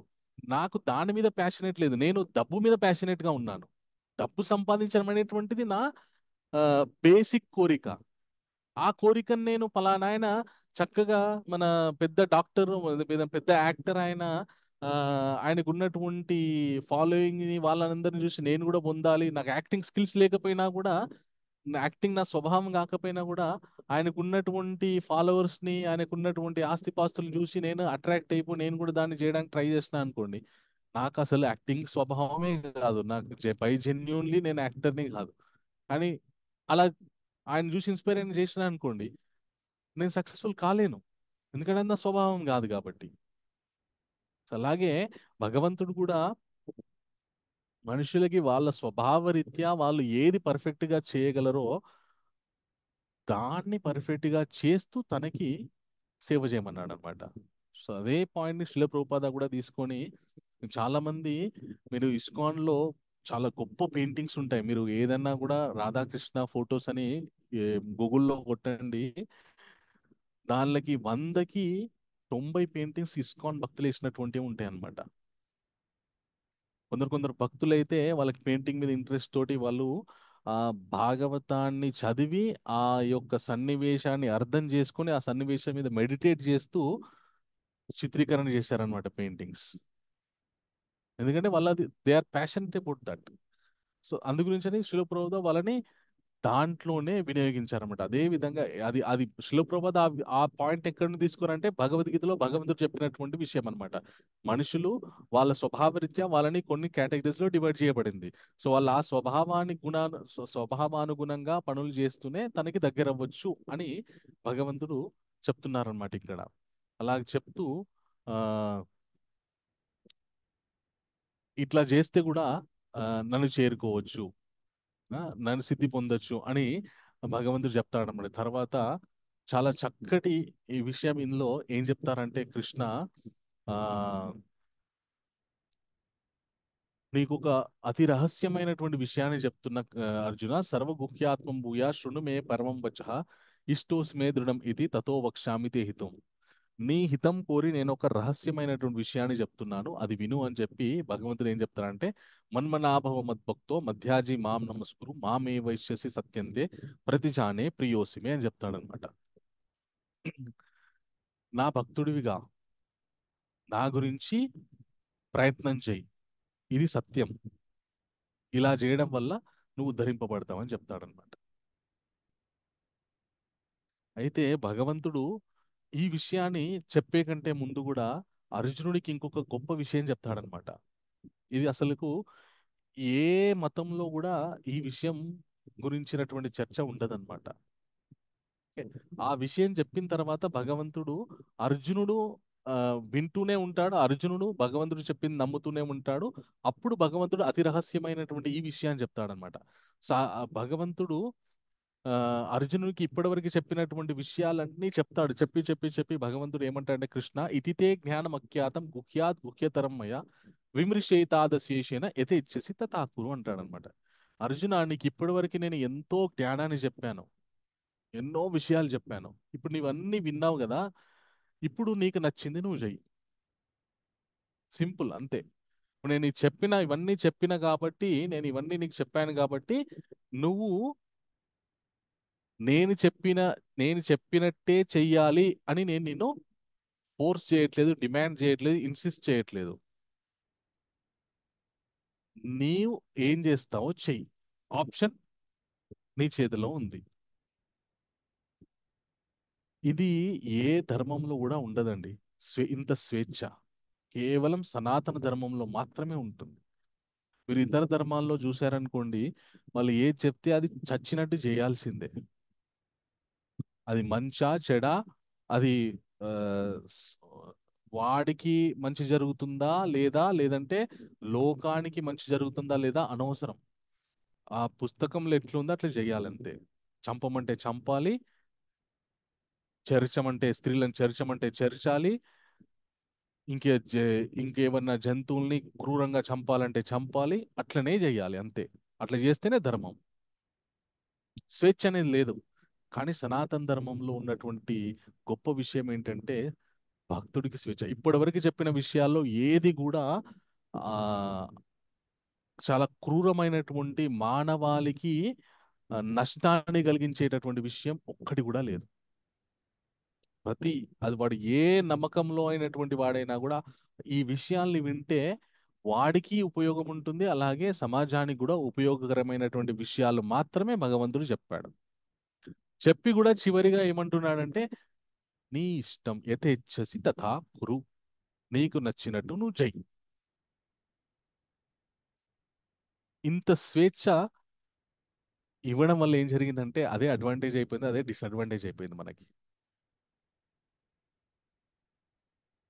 ఒకవేళ గనక చచ్చినట్టు ఇవి పాటించాల్సిందే అని ఉండి ఉంటే మనది కూడా ఒక క్రూరమైన మతం అయ్యేదన్నమాట. అలా కాకుండా నీ ఇష్టం. ఎందుకంటే భగవంతుడు ఆ మనుష్యులకి స్వేచ్ఛనిచ్చింది స్వేచ్ఛగా తనని కోరుకోవడానికి. అంతే తప్ప వాళ్ళని ఒక పంజరంలో చిలుకని బంధించినట్టు బంధించి ఇంకా చచ్చినట్టు నువ్వైనా నేనే నీ యజమాని అని నువ్వు నమ్మాలి అని కాదు. స్వేచ్ఛగా స్వతహాగా నువ్వు నన్ను కోరుకుంటే I'm there for you, minimum ప్రేమతో. మినిమం కండిషన్ కూడా పెట్టలేదు గురుగారు. కనీసం అదే రోజు గుడికి వెళ్ళాలి, ఆ, రోజులో ఒకసారి వెళ్ళాలనేది కూడా లేదు నియమాలు ఇక్కడ. ఆ. Yes. ఎన్ని ఎన్ని అన్ని కూడా సులభమైనటువంటి ఆప్షన్స్ ఇచ్చి మళ్ళీ వాటిల్లో కూడా ఇంకా ఫ్రీడమ్ ఇచ్చారనమాట. So over freedom. ఇది ఎందుకు ఇచ్చారు అంటే that is the beauty of సనాతన ధర్మం. అది సనాతన ధర్మం యొక్క అందం అన్నమాట. ఇక్కడ స్వేచ్ఛ ఉంటుంది. వేరే మతాల్లో రచ్చ ఉంటుంది తప్ప స్వేచ్ఛ ఉండదు. ఓకే. ఆ, సో, ఆ స్వేచ్ఛ ఇచ్చి తర్వాత ఇంకా అప్పటికి కూడా అర్జునుడు ఆ ఆ స్వేచ్ఛ కూడా తీసుకోవాలనుకోడు అర్జునుడు. ఆ ఆ స్వేచ్ఛ ఇచ్చిన తర్వాత కూడా భగవంతుడు ఇంకా కూడా ఒకవేళ స్టిల్ నువ్వు ఏది చూస్ చేసుకోవాలో ఏది చేసుకోకూడదు అని కన్ఫ్యూజన్ లో ఉంటే ఇప్పుడు నీకు రహస్యమైనటువంటి విషయం చెప్తున్నాను. నాకు డివోటీ అవ్వు, నాకు భక్తుడు అవ్వు, నన్ను ఆరాధించు అని చెప్పి సర్వధర్మాన్ పరిత్యజ్య మామేకం శరణం వ్రజ అహం త్వాం సర్వ పాపేభ్యో మోక్షయిష్యామి మా శుచా అని చెప్తాడనమాట. సమస్త ధర్మాల్ని త్యజించేసేయి, ఒకే ఒక్క విషయాన్ని పట్టుకో. అది ఏంటి అంటే నా శరణు కోరు, అంతే. నన్ను నమ్ము, నువ్వు నా శరణు కోరి నాకు నాకు శరణాగతుడి అవు. అది ఒక్కటి చాలు. నువ్వు ఏ ధర్మాన్ని పాటిస్తావా పాటించవా అనవసరం. నాకు శరణాగతుడి అవు, అంతే. నేను నిన్ను అహం త్వాం సర్వ పాపేభ్యో మోక్షయిష్యామి మా శుచ, నేను నిన్ను సర్వ పాపముల నుండి విముక్తి పరుస్తాను, నమ్ము, భయపడకు. మా శుచ అంటే అభయం ఇస్తున్నాడని భగవంతుడు. భయపడకు, అవసరం లేదు భయపడాల్సినటువంటి అవసరం. Still if you are confuse don't worry, choose me అని భగవంతుడు చెప్తున్నాడు అనమాట. సో ఆప్షన్ ఇచ్చి ఫ్రీ విల్ గా నువ్వు నన్ను చూస్ చేసుకో, అయినా కూడా స్టిల్ కన్ఫ్యూజ్ అయితే నన్ను నమ్ము, నాకు శరణాగతుడిగా అవ్వు. నేను నిన్ను నీ పాపమంతా నీ భయమంతా కూడా ఈ పని చేస్తే నేను ఏం పాపాల్లో పడతానో, నాకేం పాపాలు చుట్టుకుంటాయో అని నీ నీ భయమంతా కదా. కాబట్టి భయపడకు, నాకు శరణాగతుడి అవ్వు. నిన్ను సమస్త పాపాల నుండి నేను బయటపడేస్తా. అన్ని ధర్మాలను త్యజించేసేవి, వదిలిపెట్టేసేయి. ఇది చరమ శ్లోకం అంటారనమాట. ఈ శ్లోకము చాలా చాలా అద్భుతమైనటువంటి శ్లోకం అన్నమాట. ఈ శ్లోకంలో ఒక భక్తుడు భగవంతునికి శరణాగతి పొందితే, భగవంతుని యొక్క శరణాగతుడవుతే ఏ విధంగా ఉద్ధరింపబడతాడనేటటువంటి విషయము ఈ శ్లోకంలో చెప్తారనమాట. ఈ శ్లోకం ద్వారా ఇది అభయ శ్లోకం అన్నమాట. ఓకే. సో ఈ శ్లోకం ఆ గురించినటువంటి అర్థం తెలుసుకోవడానికి శ్రీపాద రామానుజాచార్యుల వారు, వారికి ఒక గురువు ఉండేవారు అనమాట, గోష్ఠీపూర్ణ అని చెప్పేసి. ఆయన దగ్గరికి దాదాపు 18 సార్లు తిరిగారనమాట ఈ శ్లోకం యొక్క అర్థం తెలుసుకోవడానికి. మనకి ఇప్పుడంటే మనకి భగవద్గీత, అలాగే 18 పురాణాలు, వేదాలు అన్నీ యూట్యూబ్లో దొరికేస్తాయి, గూగుల్లో దొరికేస్తాయి. అప్పట్లో అట్లా కాదు. ఆ, మన గ్రంథాలని అధ్యయనం చేయాలంటే అవి ఓన్లీ ప్రామాణికమైనటువంటి గురువుల దగ్గరనే ఉండేవి. వాళ్ళకి దగ్గరికి వెళ్ళి మనం శుశ్రూష చేసి వాళ్ళకి నమ్మకం కలిగితే మన మీద, అప్పుడు మనకి చెప్పేవారు. వాటిని చూసి చదివేటటువంటి ఆ మన ఏమంటారు, ఆ అర్హత ఇచ్చేవారనమాట. శ్రీపాద రామానుజాల వారు వాళ్ళ గురువు గారి దగ్గరికి, గోష్ఠి పుని దగ్గరికి 18 సార్లు వెళ్తే కూడా ఆయన చెప్పలేదు. 18 సార్లు ఇప్పుడు రా, రేపు రా, మళ్ళీ రా అని చెప్పేసి తిప్పించుకున్నారు తప్ప చెప్పలేదు. ఎందుకంటే ఈయనకి అంత ఓపిక ఉందా లేదా, భగవంతుని యొక్క శరణాగతి పొందేటటువంటి ఓపిక ఉందా లేదా అని పరీక్షించి 18వ సారి తర్వాత అప్పుడు చెప్తాడనమాట. సర్వధర్మాన్ పరిత్యజ్య అంటే దాని నిజమైనటువంటి అర్థం ఏంటి అని చెప్పేసి. ఇది శరణాగతి అంటే 6 రకాలుగా మనుష్యుడు, జీవుడు భగవంతునికి శరణాగతుడు అవ్వాలన్నమాట. అది ఎలా అంటే అనుకూలస్య సంకల్ప, ప్రతికూలస్య వర్జనం, రక్షయిష్యైతతి విశ్వాస, భోక్తృత్వే వర్ణనం, ఆత్మనిక్షేప, కార్పణ్యం. ఈ 6 రకాలుగా మనుష్యుడు భగవంతునికి శరణాగతి పొందాలన్నమాట. ఈ 6 రకాలు ఏంటి అంటే, అనుకూలస్య సంకల్ప, భగవంతుని సేవకి ఏది అనుకూలమో దాన్ని ఆచరించడానికి ప్రయత్నం చేయాలి. అది మొట్టమొదటిగా శరణాగతి శరణాగతి పొందాలనుకునేటటువంటి వాడి యొక్క లక్ష్యం. భగవంతుని యొక్క శరణాగతి పొందాలనుకునే పాటించవలసినటువంటి మొట్టమొదటి విషయం ఏంటి అంటే, ఏది భగవత్ సేవకి ఉపయోగపడుతుందో దాన్ని ఆచరణ చేయాలి, ఆచరించాలి. తర్వాత ప్రతికూలస్య వర్జనం, ఏది భగవత్ సేవకు ఉపయోగపడదో దాన్ని వదిలిపెట్టేసేయాలి. ఆ తర్వాత రక్షయిష్యతిథి విశ్వాస, భగవంతుడు నన్ను రక్షిస్తాడు అనేటటువంటి పరిపూర్ణమైనటువంటి విశ్వాసం ఉండాలి. తర్వాత 4వ విషయం ఏంటి అంటే గోప్తృత్వే వర్ణనం, భగవంతుడిని తన రక్షకునిగా అంగీకరించడము. ఇంకా నాకు భగవంతుడు తప్ప వేరే ఎవరు కూడా రక్షణ ఇవ్వలేరు. ఒకటి ఆయన రక్షిస్తాడనేటటువంటి భావన ఉండాలి. ఆయన తప్ప ఇంకొకరు నన్ను రక్షించే వాళ్ళు ఇంకెవరు కూడా నన్ను రక్షించరు అనేటటువంటి ఆ, నమ్మకం ఉండాలి. తర్వాత ఆత్మ నిక్షేప,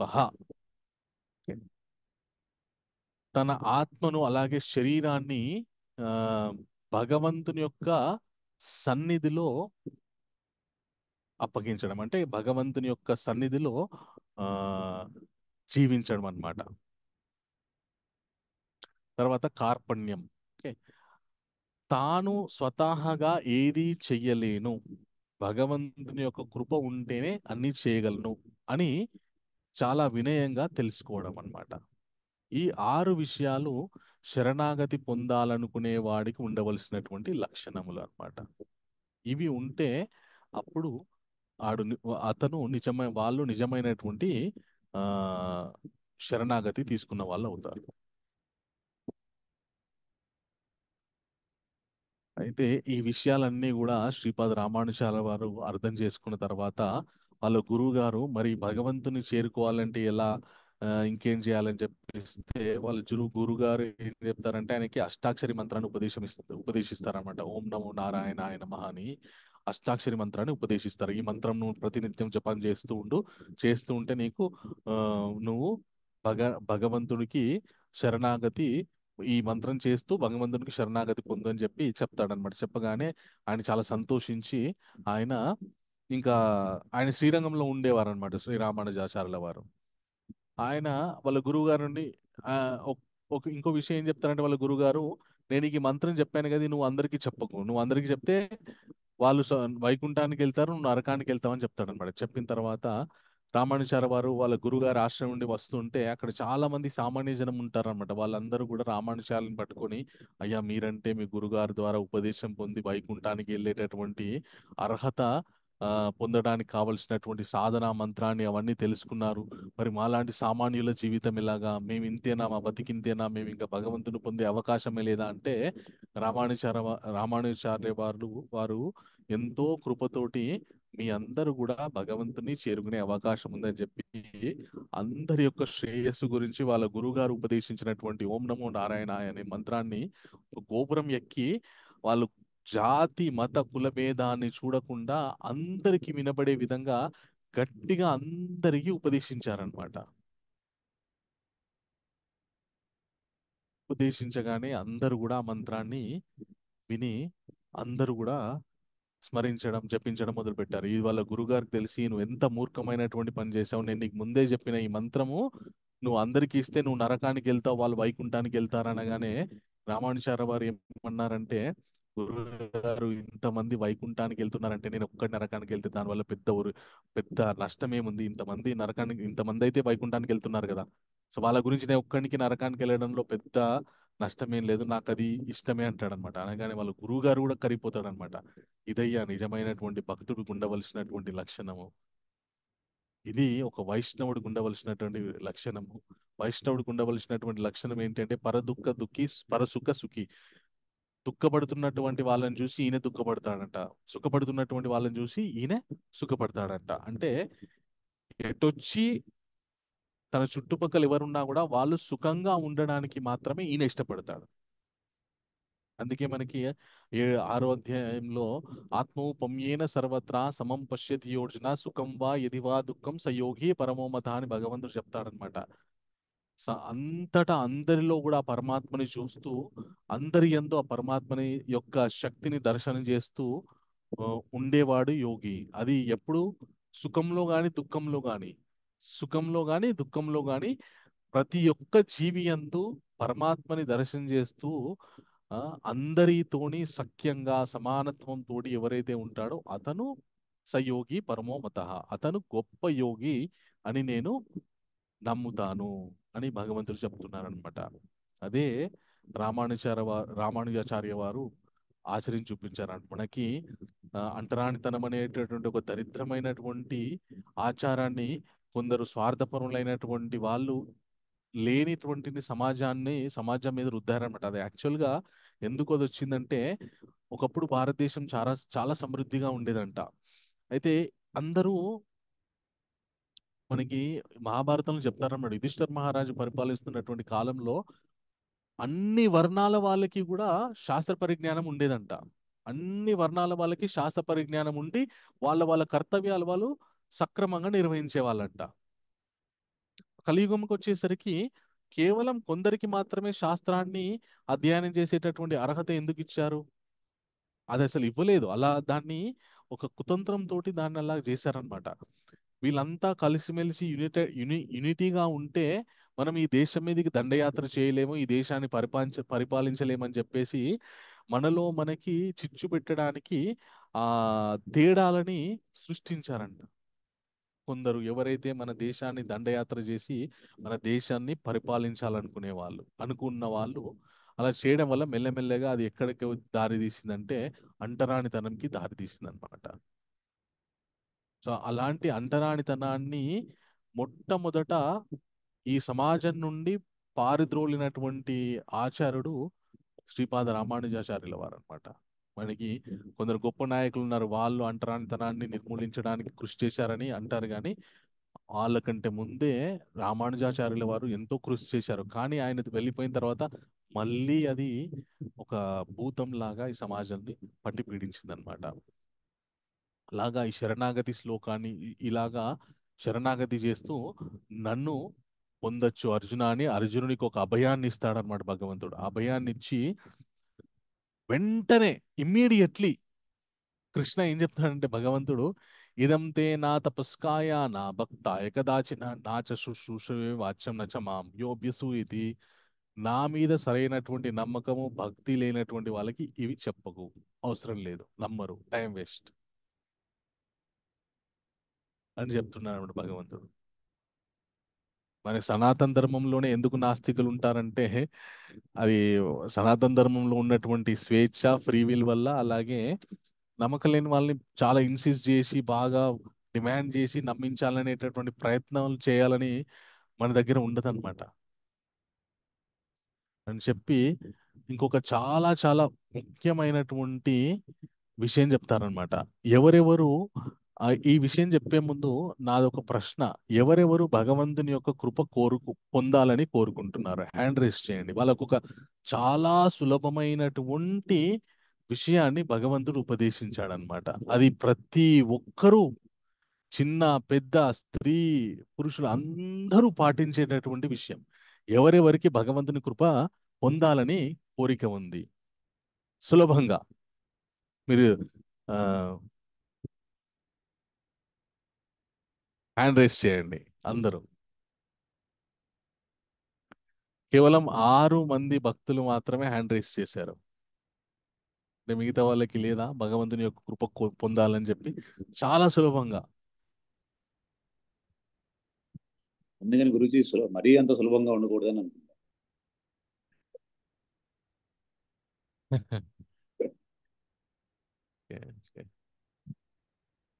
ఓకే, ఇప్పుడు భగవంతుడు చెప్పినటువంటి చాలా సులభమైనటువంటి విషయాన్ని చెప్తానన్నమాట. ఓకే, ఈ శ్లోకం 18వ అధ్యాయంలో 69వ శ్లోకం అన్నమాట. ఏంటి అంటే సింపుల్. నచ తస్మిన్ మనుష్యేషు కశ్చిన్ మే ప్రియకృత్తమా భవితానచ మే తస్మాత్ అన్య ప్రియతరో భువిః అంటాడనమాట. ఓ అర్జున, ఎవరైతే ఎవరైతే నేను చెప్పినటువంటి ఈ విషయాలు ఏవైతే ఉన్నాయో అవి ఇతరులకి చెప్తారో, ఇతరులతో పంచుకుంటారో, ఇతరుల్ని ఆ విషయాలు తెలుసుకోవడానికి ప్రోత్సహిస్తారో, వాళ్ళు ఇప్పుడు ఒకప్పుడు ఎల్లప్పుడూ నాకు చాలా చాలా ప్రీతికరమైనటువంటి వాళ్ళు అని చెప్తున్నాడు భగవంతుడు.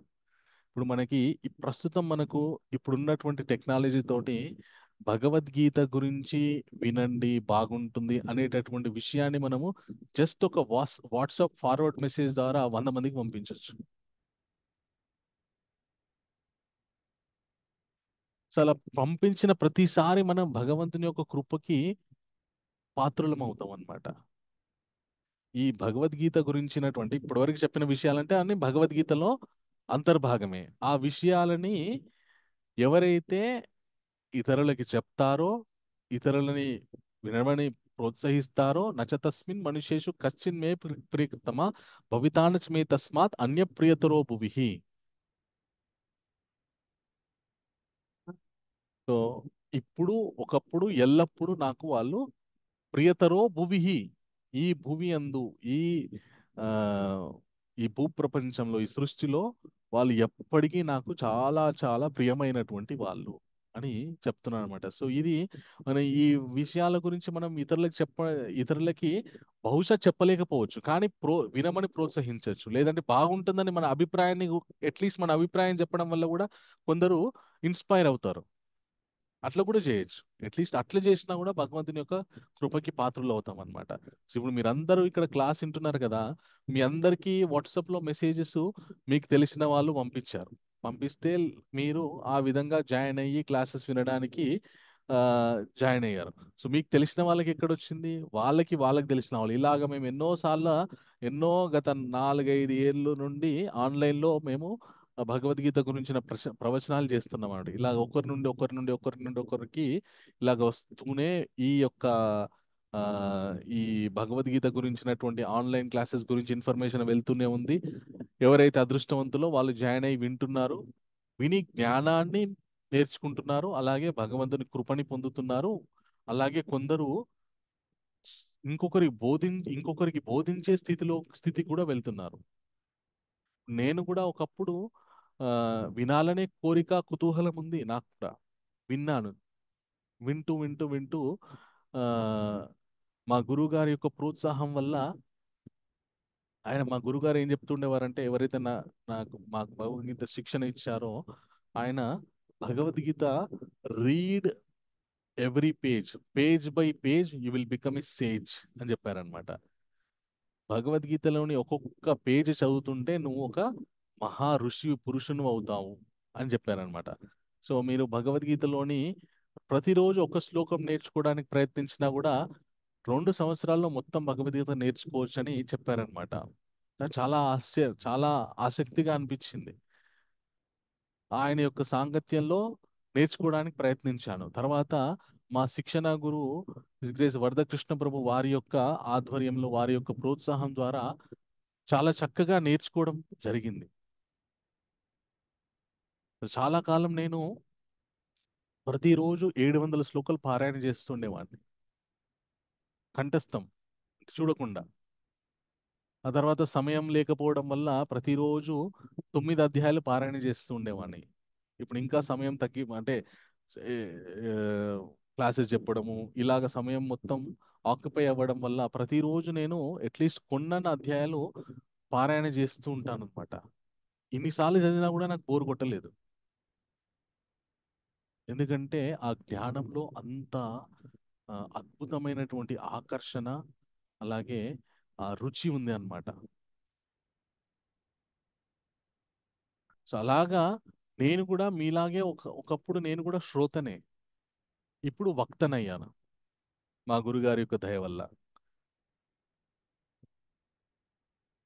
సో ఎందుకంటే నాకు భగవంతుని యొక్క కృప పొందాలనే ఆసక్తి ఉంది. మనుష్య జన్మ ఎత్తిన తర్వాత మనము వద్దనుకున్నా కూడా, భగవంతునికి మనం భక్తులు అవ్వలేదనుకోండి, మన కుటుంబానికో, బంధువులకో, స్నేహితులకో, లేదంటే ఎవరైతే మనని పరిపాలిస్తున్నారో వాళ్ళకో, లేదంటే మన డబ్బులు తీసుకొని మనల్ని ఆ ఆ, మనకి లేనిపోని అన్ని స్క్రీన్ మీద చూపిస్తూ మనల్ని జీవితంలో ఆట ఆడిస్తున్నారో వాళ్ళకో, లేదంటే మనని చెడు వ్యసనాల పాలు చేసేటటువంటి వాళ్ళకో మనం భక్తులు అవుతాం.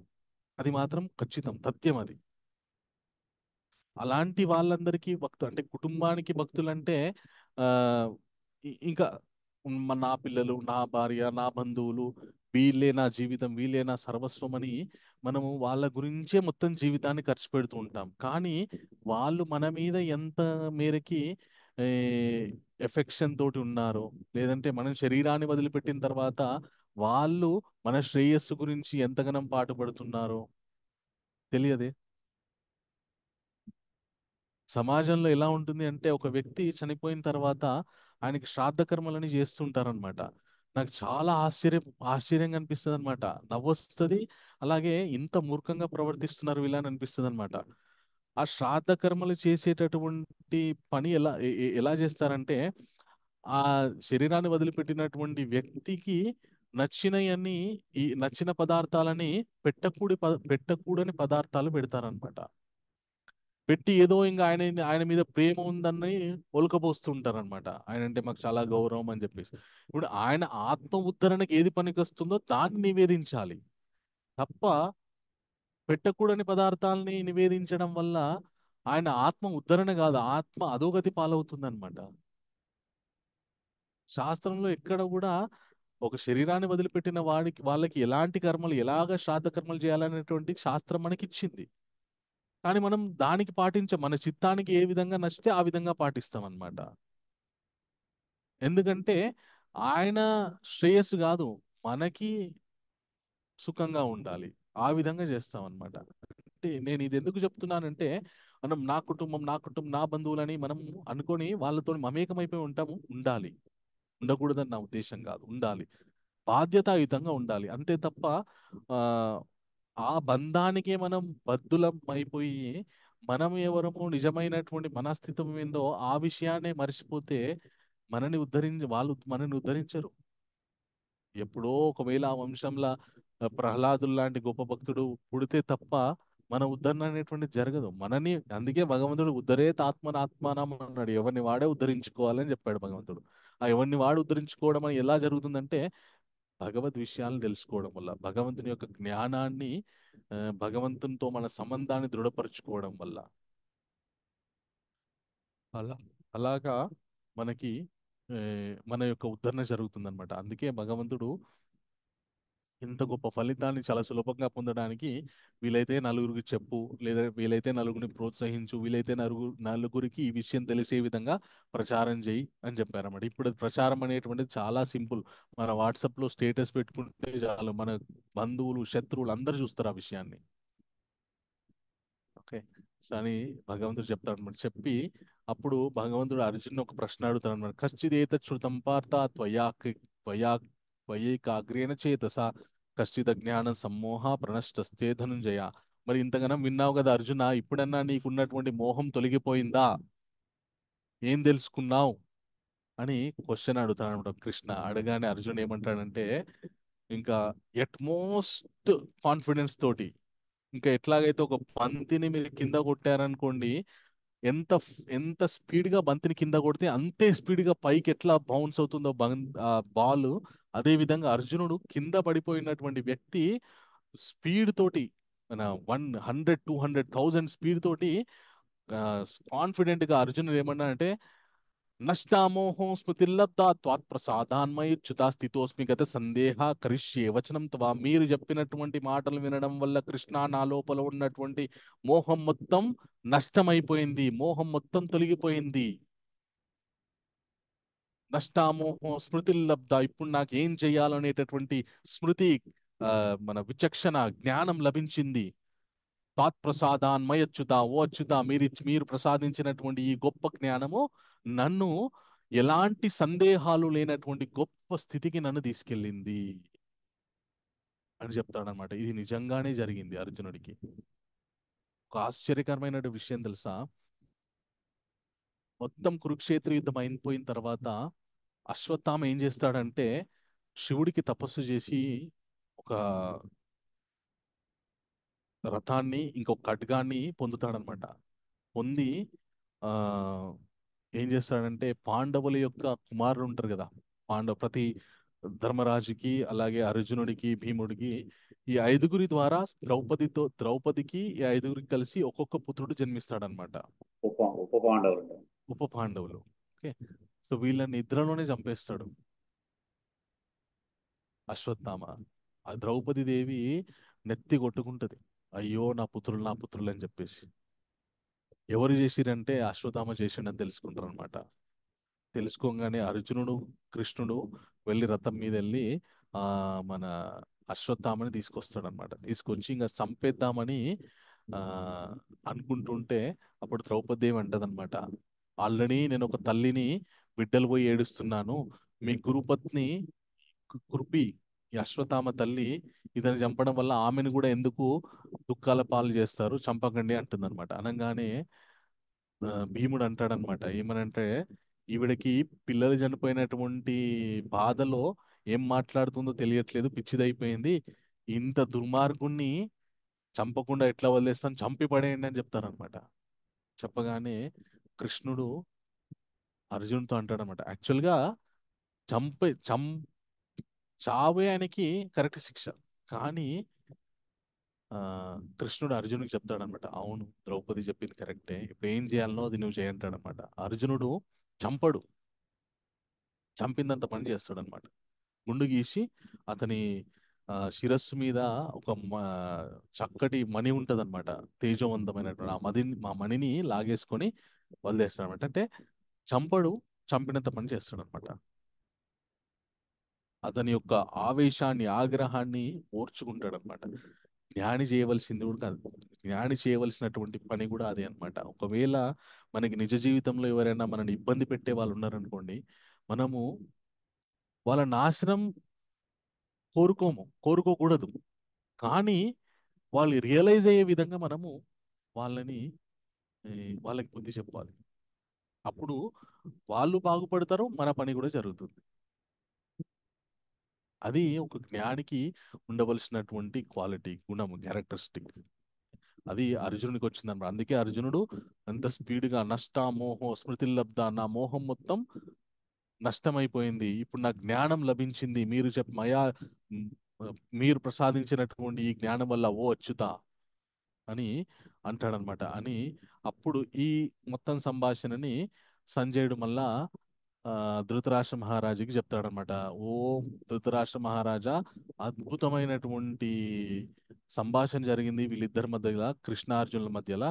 వ్యాసుడి యొక్క కృప వల్ల నేను అదంతా చక్కగా నా దివ్య దృష్టితో వీక్షించగలిగాను నేను. చాలా అద్భుతమైనటువంటిది కృష్ణ.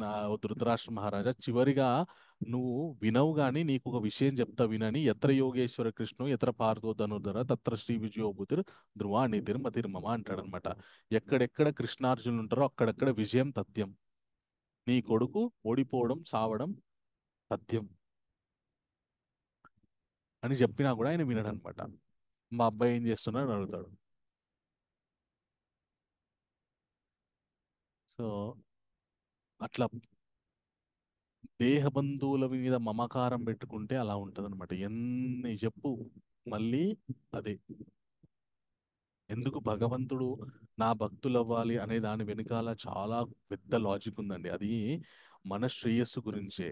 మనం ఆ భగవంతుని భక్తులు అవ్వలేదనుకోండి, నేను ఇందాక చెప్పాను కదా, మన కుటుంబ సభ్యుల మీదనో, రాజకీయ నాయకుల మీదనో, లేదంటే సినిమా హీరోల మీదనో, లేదంటే స్నేహితుల మీదనో, ఆ, ఆ, ఇంకెవరి మీదనో మనం వ్యామోహం పెట్టుకొని వాళ్ళకే దాసోహం అయిపోతాం అన్నమాట. దానివల్ల చాలా అధార్మికమైనటువంటి పనులు మనం చేస్తుంటాం అనమాట. ఒక మనిషి అధర్మాన్ని పాటిస్తున్నాడంటే తనకు ఉన్నటువంటి వ్యామోహం వల్ల, అది డబ్బు మీద కావచ్చు, బంధు ప్రీతి కావచ్చు, లేదంటే ఆ పుత్ర ప్రీతి కావచ్చు, లేదంటే ఇంకొక ఏదో ఒక ప్రీతి కావచ్చు. ఒక మనిషి ధర్మాన్ని పాటిస్తున్నాడంటే భగవంతుని మీద ప్రీతి ఉన్నవాడు మాత్రమే ధర్మాన్ని పాటిస్తాడు.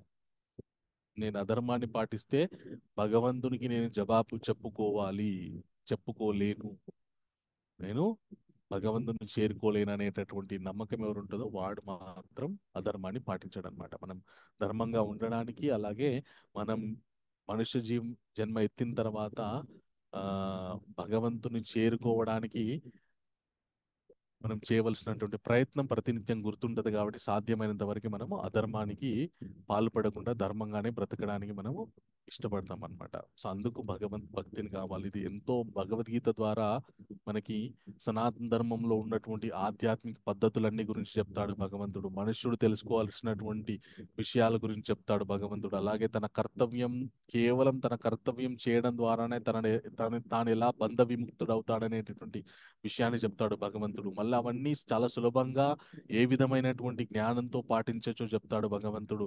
అలాగే అలా చేస్తున్నప్పుడు ఎలాంటి అభయం ఉంటుంది తన ద్వారా, భగవంతుడి ద్వారా మనుషులకి, తన భక్తులకి అనేటటువంటి విషయాన్ని చెప్తాడు అనమాట.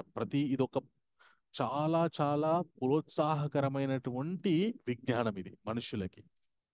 కానీ దీన్ని మనము ఆ పాటించకపోతే ఇంకా మనకి ఆ ఇంతకంటే ప్రోత్సాహకరమైనటువంటి విజ్ఞానం దొరకదు. కష్టం. సో మనం సాధ్యమైనంత వరకు, ఎందుకంటే నేను ఎప్పటి నుండి అయితే భగవద్గీత ఆ, నేర్చుకోవాలి, చదవాలి అని అనుకుంటున్నాను, అప్పటి నుండి భగవంతుని యొక్క కృప వల్ల, మా గురువు గారి యొక్క దయ వల్ల ప్రతి నిత్యం కూడా నేను పారాయణ చేయడానికి ఇష్టపడతాను. కష్టపడి చేయను, నేను ఎప్పుడు కూడా ఇష్టపడి నేను ప్రతిరోజు చేయడానికి నాకు ఇష్టం. ఎందుకంటే ఆ ప్రతి శరీరం బాగుండడానికి ప్రతిరోజు తింటున్నాం కదా, మరి ఎందుకు మనసు బాగుండడానికి ప్రతిరోజు మనకి ఉపయోగపడేటటువంటి విషయాల్ని మనం చేయట్లేదు? అవి చేయకపోవడం, జీవితంలో ఒకసారి నేను భగవద్గీత విన్నానండి అని టిక్ పెట్టుకోవడం కాదు. ఇంకా విన్న తర్వాత నుండి ప్రతిరోజు ఎంతో కొంత మనము మళ్ళీ మళ్ళీ సాధన చేస్తూ దాన్ని మననం చేస్తూ ఉండాలన్నమాట. అప్పుడే మనకి పరిపూర్ణమైనటువంటి జ్ఞానం ఉంటుంది అన్నమాట. ఒక జ్ఞానికి, ఒక ధర్మాత్ముడికి, అధర్మాత్ముడికి, ఒక ఉన్నతమైనటువంటి స్థితిలో ఉన్న వ్యక్తికి, అధోగతిలో ఉన్నటువంటి స్థితికి ఉండేటువంటి తేడా ఏంటి అంటే, ఒక జ్ఞాని ధర్మాత్ముడు తాను ఏది ధార్మికమైనటువంటి విషయాన్ని వింటాడు, గుర్తు పెట్టుకుంటాడు, ప్రతినిత్యం మననం చేస్తూ ఉంటాడు. దానివల్ల అప్రమత్తంగా ఉంటాడు. ఒక అజ్ఞాని, పాపిష్టుడు, పాపాత్ముడు ఎందుకు పాపాత్ముడు అవుతున్నాడంటే, చాలా మంది ఆధ్యాత్మిక జ్ఞానాన్ని విన్నా కూడా ఎందుకు పాపాత్ములు అవుతున్నారు, ఎందుకు జీవితంలో ఇదైపోతున్నారు, అధోగతి పాలవుతున్నారు అంటే, వింటారు ఎప్పుడో ఒకసారి జీవితంలో. అంతే. ఇక దాన్ని మళ్ళీ మననం చేయాలి, దాని గురించి అభ్యాసం చేయాలనేటటువంటి ఉత్సాహమే ఉండదు. దానివల్ల విన్న విషయాన్ని మర్చిపోతారు. సంవత్సరంలో ఒకసారి స్నానం చేస్తే సరిపోతుందా మనకి? శరీరం మొత్తం దుర్గంధం కంపు కొట్టేస్తుంది. ప్రతిరోజు స్నానం చేస్తాం శరీరం శుభ్రంగా ఉంచుకోవడానికి. మరి మనస్సు శుభ్రంగా ఉంచుకోవడానికి ఎందుకు మనం గీతామృతంలో ప్రతిరోజు స్నానం చేయట్లేదు? ఎందుకు అది గీతామృత స్నానం అనేటువంటిది ఎందుకు ఇబ్బందిగా ఫీల్ అవుతున్నాం మనం? అలా ఇబ్బందిగా ఫీల్ అవ్వడం వల్ల మనకి జరిగేటటువంటి నష్టాన్ని మనం గుర్తించలేకపోతున్నాం కాబట్టి మనము ప్రతిరోజు గీతని మనము పారాయణ చేయడానికి ఆ, ఇష్టపడట్లేదు. ఎప్పుడైతే ఇది నేను ప్రతిరోజు మననం చేయకపోతే నా జీవితంలో ఈ నష్టాలు జరిగే అవకాశం ఉంది అనే క్లారిటీ మనకు ఉందనుకోండి, ఖచ్చితంగా చదువుతాం. ప్రతిరోజు పేపర్ చదువుతాం కానీ భగవద్గీత చదవాలని ఎవరు అనుకోరు. చాలా తక్కువ మంది మాత్రమే అనుకుంటారు. ప్రతిరోజు పాటలు వినాలనుకుంటారు. తర్వాత న్యూస్ ఛానల్లో మన దేశ రాజకీయాలు, ప్రపంచ రాజకీయాలు వినాలనుకుంటారు కానీ రోజు ఒక 10 నిమిషాలు భగవద్గీత వినాలని చాలా తక్కువ మంది అనుకుంటారు. ఆ దేశ రాజకీయాలు పాటలు వినడం వల్ల, పేపర్లో చదివే న్యూస్ వల్ల మన జీవితం ఏం ఉద్ధరింపబడదు. ఏదో దాంట్లో ఎంతో కొంత మనము ఎప్పుడో ఫ్యామిలీ గ్యాదరింగ్లు అయినప్పుడు టైం పాస్ కి మాట్లాడుకోవడానికి తప్ప ఎందుకు పనికిరావు. కానీ భగవంతునికి సంబంధించినటువంటి భగవద్గీతలో చర్చించినటువంటి విషయాలు మనము ఎంతో కొంత నేర్చుకోవడానికి, గుర్తుంచుకోవడానికి ప్రయత్నిస్తే మన జీవితంలో ఒక సరైనటువంటి మార్గనిర్దేశకం జరుగుతుంది. మన మనుష్య జీవితము 100% సుఖమయం కాదు, అలాగే 100% దుఃఖమయం కాదు. సుఖం వచ్చినా దుఃఖం వచ్చినా కూడా ఓర్చుకొని ముందుకు వెళ్ళాల్సినటువంటిదే మనుష్య జీవితం. సో అలాగా వెళ్ళడానికి మనకి దృఢమైనటువంటి ధైర్యాన్ని, విజ్ఞానాన్ని ఇచ్చేది భగవద్గీత. సో ఆ భగవద్గీతని ప్రతినిత్యం మనము మన జీవితంలో ఆ ఒక భాగంగా చేసుకొని ప్రతిరోజు ఎంతో కొంత మనం నేర్చుకోవడానికి, చదవడానికి అట్లీస్ట్ ఒక శ్లోకం చదివినా చాలు భగవద్గీతలో ప్రతిరోజు. కానీ ఆ అలవాటు మానకుండా ఉంటే మనము బాగుపడతాము. మనం ఖచ్చితంగా భగవంతుని యొక్క కృప వల్ల జీవితంలో మంచి ఉన్నత స్థితిలో ఉన్న వాళ్ళు మాత్రమే ఇక్కడ ఉన్నారు. అది మీ అందరికీ కూడా ఆ ఉన్నతమైనటువంటి స్థితి భగవంతుని యొక్క కృప వల్ల దొరికింది. భగవంతుని యొక్క కృప వల్ల మీకు ఆ ఉన్నత స్థితి ఎందుకు దొరికిందంటే మీ యొక్క కృషి వల్ల, మీరు ఇంతకు పూర్వం చేసుకున్నటువంటి కృషి వల్ల. అది అలాగే కొనసాగాలంటే ఇంకా కృషి చేయండి, ఇంకా అంతకంటే ఉన్నత స్థితికి వెళ్తారనమాట.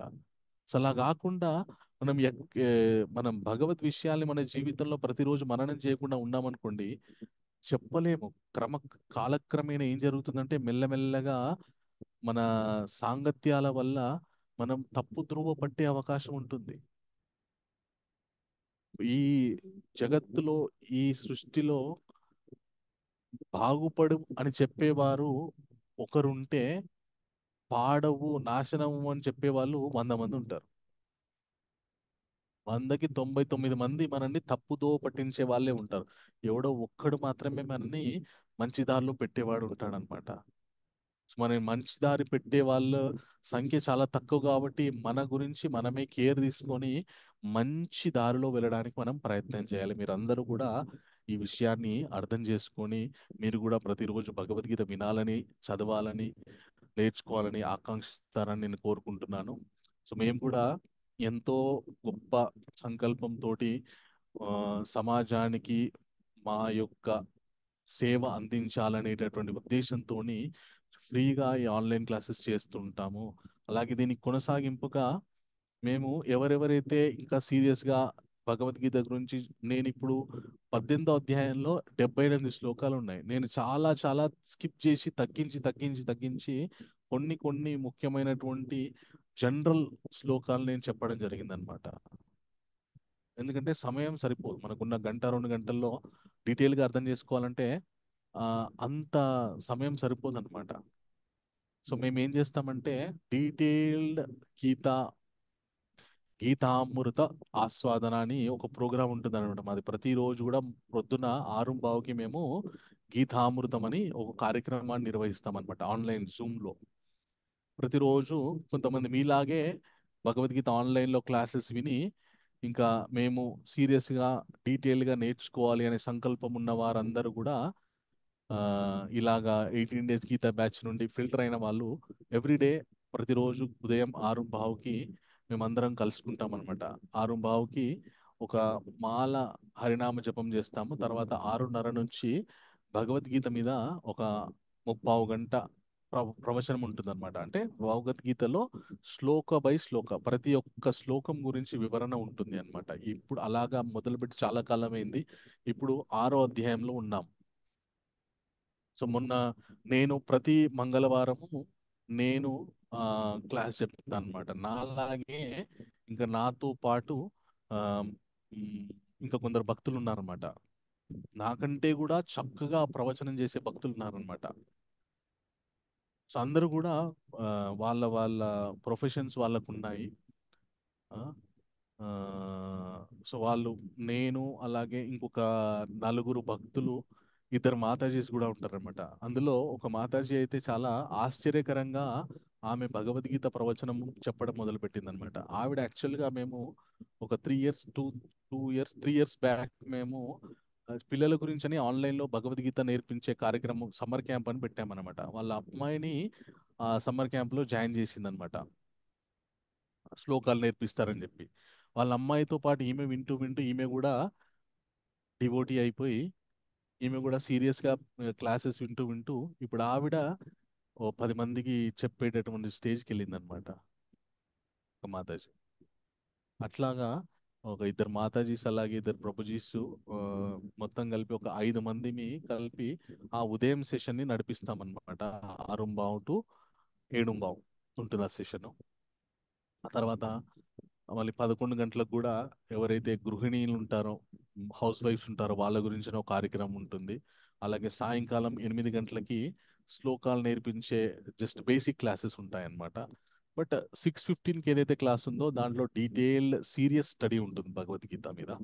ఒకవేళ మీకు ఇంట్రెస్టెడ్ అయితే నేను ఆ ఆ లింక్ మన గ్రూప్లో షేర్ చేస్తాను. ఎవరెవరైతే జాయిన్ అవ్వాలనుకుంటున్నారో మీరందరూ కూడా జాయిన్ అవ్వచ్చు. సో జాయిన్ అయ్యేటప్పుడు ఆ, రేపు ప్రతిరోజు జరుగుతుంది కాబట్టి మీకు ఇష్టమైతే రేపు మార్నింగ్ కూడా జాయిన్ అవ్వచ్చు. నేను ఆ లింక్ షేర్ చేస్తాను. రేపు మా ఒక డివోటీ శ్రీ రిషికేష్ దాస్ అని ఆయన రేపు క్లాస్ చెప్పబోతున్నారు ఆ 6:15 సెషన్లో. మనకి ఈ వచ్చే ఆ, శనివారం పౌర్ణమి కదా, ఈ వచ్చే శనివారమా ఆదివారం పౌర్ణమి కదా, రాఖీ పౌర్ణమి. శనివారం ఎల్లుండే ఆ, ఈ శనివారం శనివారం శనివారం శనివారం శనివారం శనివారం రాఖీ పౌర్ణమి కదా. ఆ శనివారం యాక్చువల్గా దాన్ని రాఖీ పౌర్ణమి అంటారు. అలాగే అది బలరాం పౌర్ణమి అని కూడా అంటారు అనమాట. బలరాముడు ఆవిర్భవించినటువంటి రోజు అన్నమాట. సో ఆ బలరామ పౌర్ణమి గురించినటువంటి విశేషాలు, అలాగే బలరాముడి గురించినటువంటి విశేషాల గురించి రేపు మార్నింగ్ 6:15కి ప్రవచనం ఉంటుంది. సో వినాలనుకున్న వాళ్ళు దయచేసి జాయిన్ అవ్వండి. అండ్ నేను ఆ లింక్ ఈ గ్రూప్లో షేర్ చేస్తాను. ఒకవేళ మీరు జాయిన్ అవుతున్నానంటే జస్ట్ మీరు కొత్త కాబట్టి నేను ఆల్రెడీ ఆ క్లాస్లో ఉన్న వాళ్ళకి మేము పరిచయం చేయడానికి నేను కూడా జాయిన్ అవుతాను, మీకు ఇంట్రెస్ట్ ఉంది అంటే. ఎంతమంది జాయిన్ అవుతారు హ్యాండ్ రైస్ చేయండి. సో ఆ నేను కౌంట్ చేయించిన బట్టి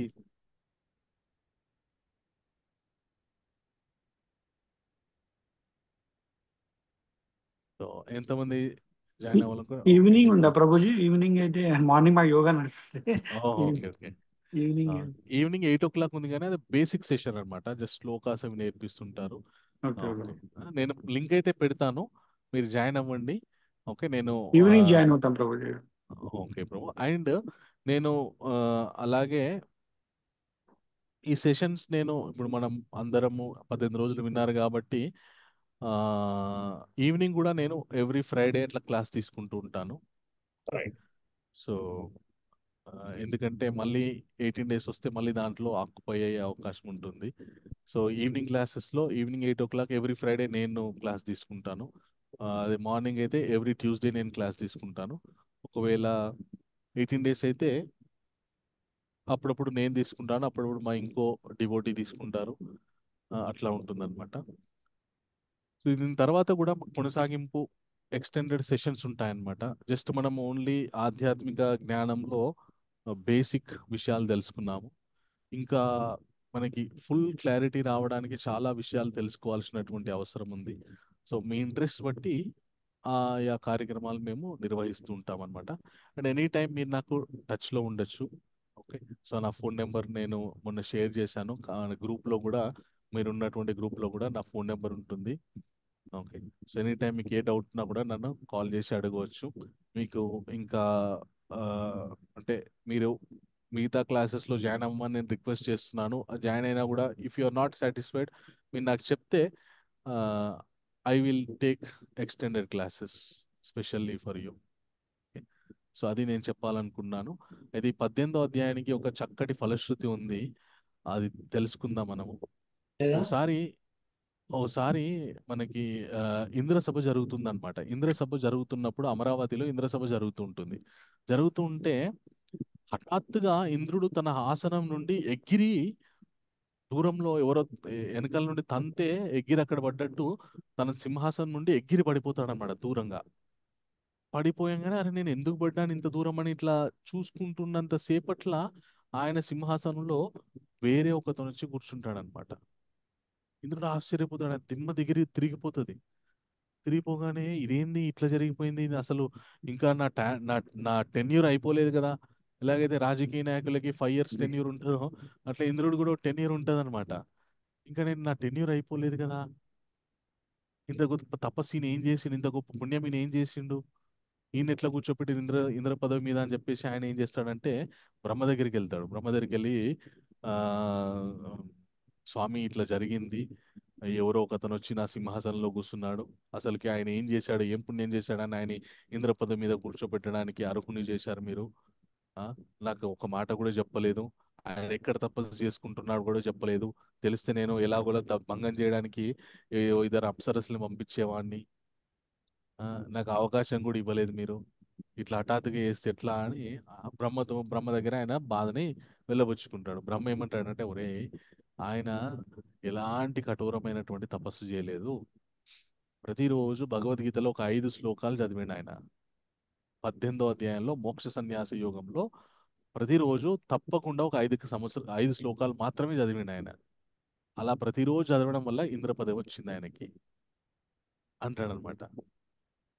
అప్పుడు ఇంద్రుడు అమ్మా, కేవలం 5 శ్లోకాలు చదవడం వల్ల ఈయనకి ఇంద్ర పదవి వచ్చిందా అని చెప్పేసి ఇంద్రుడు ఏమనుకుంటాడు, మొత్తం నేను బైహార్ట్ చేసేస్తా 18th chapter. అప్పుడు నేనే చాలా కాలం ఇంద్రుడిని అయిపోవచ్చు అని చెప్పేసి ఇంద్రుడు ఏం చేస్తాడంటే గోదావరి నది తీరానికి వచ్చి ఒక శ్రేష్టమైనటువంటి బ్రాహ్మణుని పట్టుకుంటాడనమాట. ఈయన కూడా ఒక బ్రాహ్మణ వేషం ధరించి ఒక మంచి బ్రాహ్మణుని పట్టుకొని ఆయనకి చాలా గౌరవంతో ఆయన దగ్గర తనని తాను అర్పించుకొని ఆ భగవద్గీత 18వ అధ్యాయం ఉపదేశం చేయమని వేడుకుంటాడు. వేడుకోగానే ఆ బ్రాహ్మణుడు ఈయనకి 18వ అధ్యాయం ఉపదేశం చేస్తాడు. ఈ ఇంద్రుడు ప్రతిరోజు 18వ అధ్యాయం పారాయణ చేస్తాడు అనమాట. చేసిన తర్వాత ఇంద్రుడికి వైకుంఠానికి వెళ్ళే అర్హత దొరుకుతుందన్నమాట. ఈ ఇంద్రుడు ఎప్పుడైతే వైకుంఠానికి వెళ్తాడో అక్కడ ఉన్న తర్వాత అక్కడ వాళ్ళు అడుగుతారంట, ఏంటి మళ్ళీ నువ్వు ఇంద్ర పదవికి వెళ్ళాలంటే, చీ అదొక పదవేనా అసలుకి, అది కూడా ఒక పదవేనా అసలుకి, ఈ వైకుంఠ వాసంతో పోల్చుకుంటే ఇంద్ర పదవి ఒక పదవేనా అది, దానికి మళ్ళీ నన్ను ఎట్లా వెళ్ళమంటున్నారు. నా అసలు నాకు ఆ ఇంద్ర పదవి అనే ప్రస్తావనే నా దగ్గర తీసుకురాకండి అని చెప్తాడనమాట. వైకుంఠ వాసం వల్ల అంటే వైకుంఠ వాసం అనేటటువంటిది ఎంత ఆనందానుభూతిని ఇస్తుందో మనము ఆ ఇంద్రుడికి సమస్త భోగాలు ఉంటాయి. అప్సరసలు ఉంటారు, అందరూ ఆయనని పంచదిక్పాలకులు ఆయన మాట వింటూ ఉంటారు. ఆయన ఎక్కడికంటే అక్కడికి వెళ్ళొచ్చు, ఏదంటే అది ఆస్వాదించవచ్చు. వాటన్నిటికంటే కూడా ఉత్తమమైనటువంటి ఆనందము, సుఖము వైకుంఠంలో దొరుకుతుందని ఇంద్రుడు ఆ, చెప్పాడనమాట. అంత అదృష్టము ఈ భగవద్గీతలోని 18వ అధ్యాయం చదవడం వల్ల, మోక్ష సన్యాస యోగం చదవడం వల్ల వస్తుందంట. అది ఈ అధ్యాయానికి సంబంధించినటువంటి ఫలశ్రుతి. సో భువన మాతాజీ, ఈ అధ్యాయానికి సంబంధించిన క్విజ్ పోల్ ఉందా మాతాజీ? కృష్ణ ప్రభుజీ దండవత్ ప్రణామ్. హరే ఎస్ కృష్ణ మాతాజీ దండవత్ ప్రణామం. నిన్న నేను 3 కరెక్ట్ చెప్పిన. వెరీ గుడ్ ప్రభు, మీరన్నా ప్రభు, thank you. Okay, first question. కర్మ చేయకుండా ఉండడం ద్వారా ఎవరు ముక్తి పొందగలరు? బలవంతులు, భక్తులు, ఎవరు కారు ధన్యులు? జ్ఞానం ఎవరు? ధ్యానులు. ఎస్, ధ్యానులా సార్? ధ్యానులు. Last option ధ్యానులు.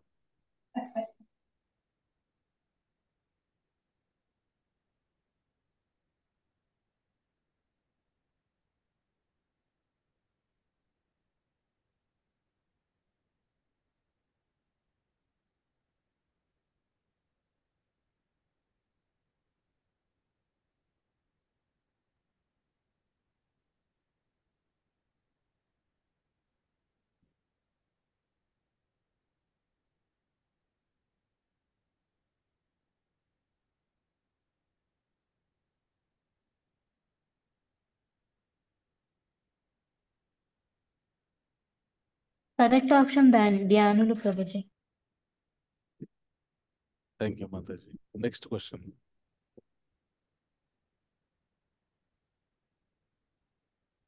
సాత్విక నిర్ణయం లక్షణం ఏమిటి? భయంతో నిర్ణయం, సంకల్పంతో స్థిరత, భిన్నాభిప్రాయాలు, అశ్రద్ధ.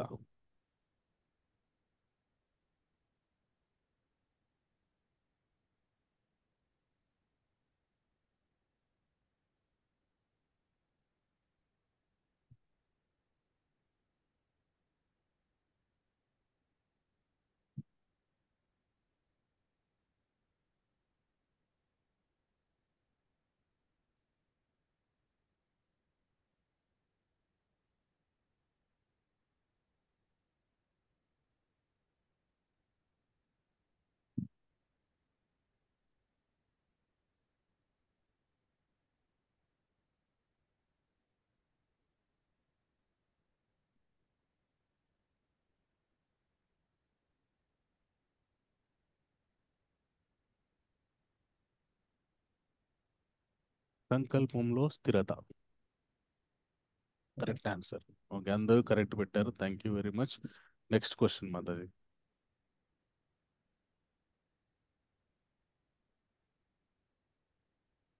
భగవంతుని ఆశ్రయం తీసుకున్న వారికి ఏం లభిస్తుంది? శాశ్వత శాంతి మరియు మోక్షం, దానము, భోగము, కోపం.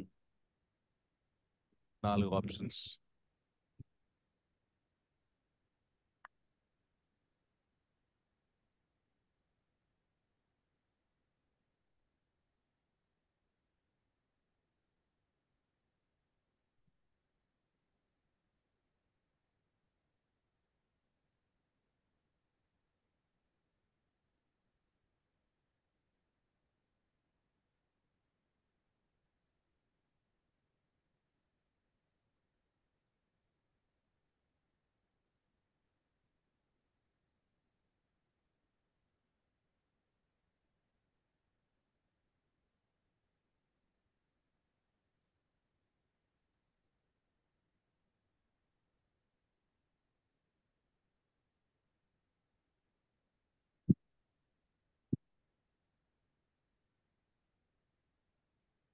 ఓకే, శాశ్వత శాంతి మరియు మోక్షం.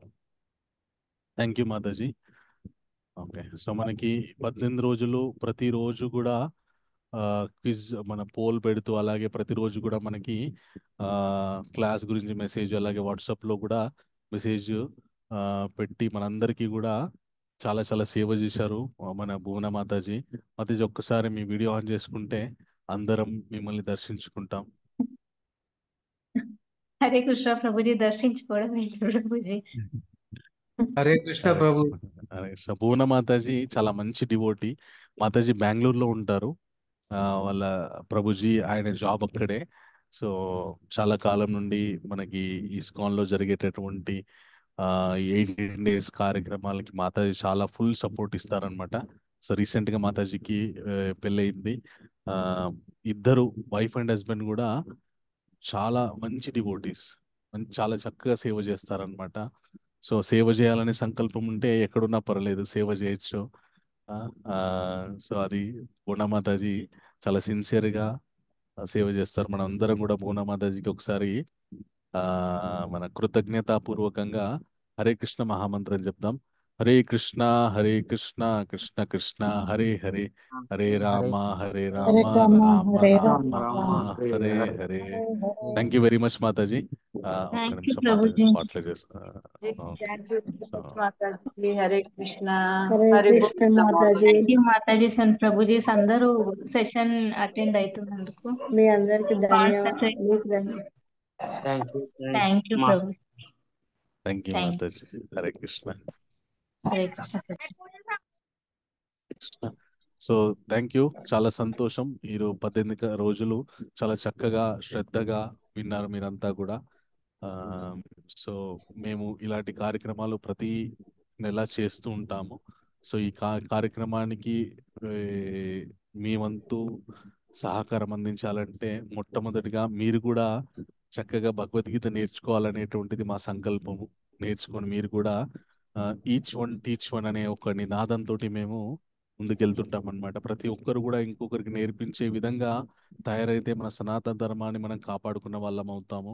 ఎందుకంటే సనాతన ధర్మం బాగుంటేనే ఈ ప్రపంచం బాగుంటుంది, మనం అందరం బాగుంటాం. మనం బాగుండడానికి కేవలం మన సంపాదన మాత్రమే మనని బాగుండే విధంగా మనని జాగ్రత్తగా చూసుకోదండి. మన చుట్టుపక్కల సమాజం ఎలా ఉందో దాని మీద కూడా మన యొక్క భద్రత ఆధారపడి ఉంది. ఎందుకంటే మనకు కొన్ని దేశాల్లో చూస్తే ఆ ఎంతో ధనవంతులు కేవలం మత ఛాందస్సం వల్ల చివరికి వాళ్ళు దరిద్రులు అవ్వాల్సినటువంటి పరిస్థితి ఏర్పడ్డది. ఎందుకంటే అక్కడ మెల్లమెల్లగా సనాతన ధర్మం మీద దాడులు జరిగి సనాతన ధర్మం అక్కడ లుప్తమైపోవడం వల్ల అక్కడ ఉన్నటువంటి సనాతన ధర్మానికి చెందినటువంటి వాళ్ళ మీద దాడులు జరిగి వాళ్ళు ఆ దేశాన్ని వదిలిపెట్టాల్సినటువంటి దుర్భర స్థితి ఏర్పడ్డది. సో మన భారతదేశంలో కూడా ఇప్పుడు చాలా ఎమర్జెన్సీ సిచ్యువేషన్ ఏంటి అంటే మన సనాతన ధర్మాన్ని నమ్మే వాళ్ళ సంఖ్య తగ్గిపోతుంది. అలాగే సనాతన ధర్మాన్ని పాటించే వాళ్ళ యొక్క నమ్మే వాళ్ళ యొక్క సంఖ్య తగ్గిపోతుంది. సో మన యొక్క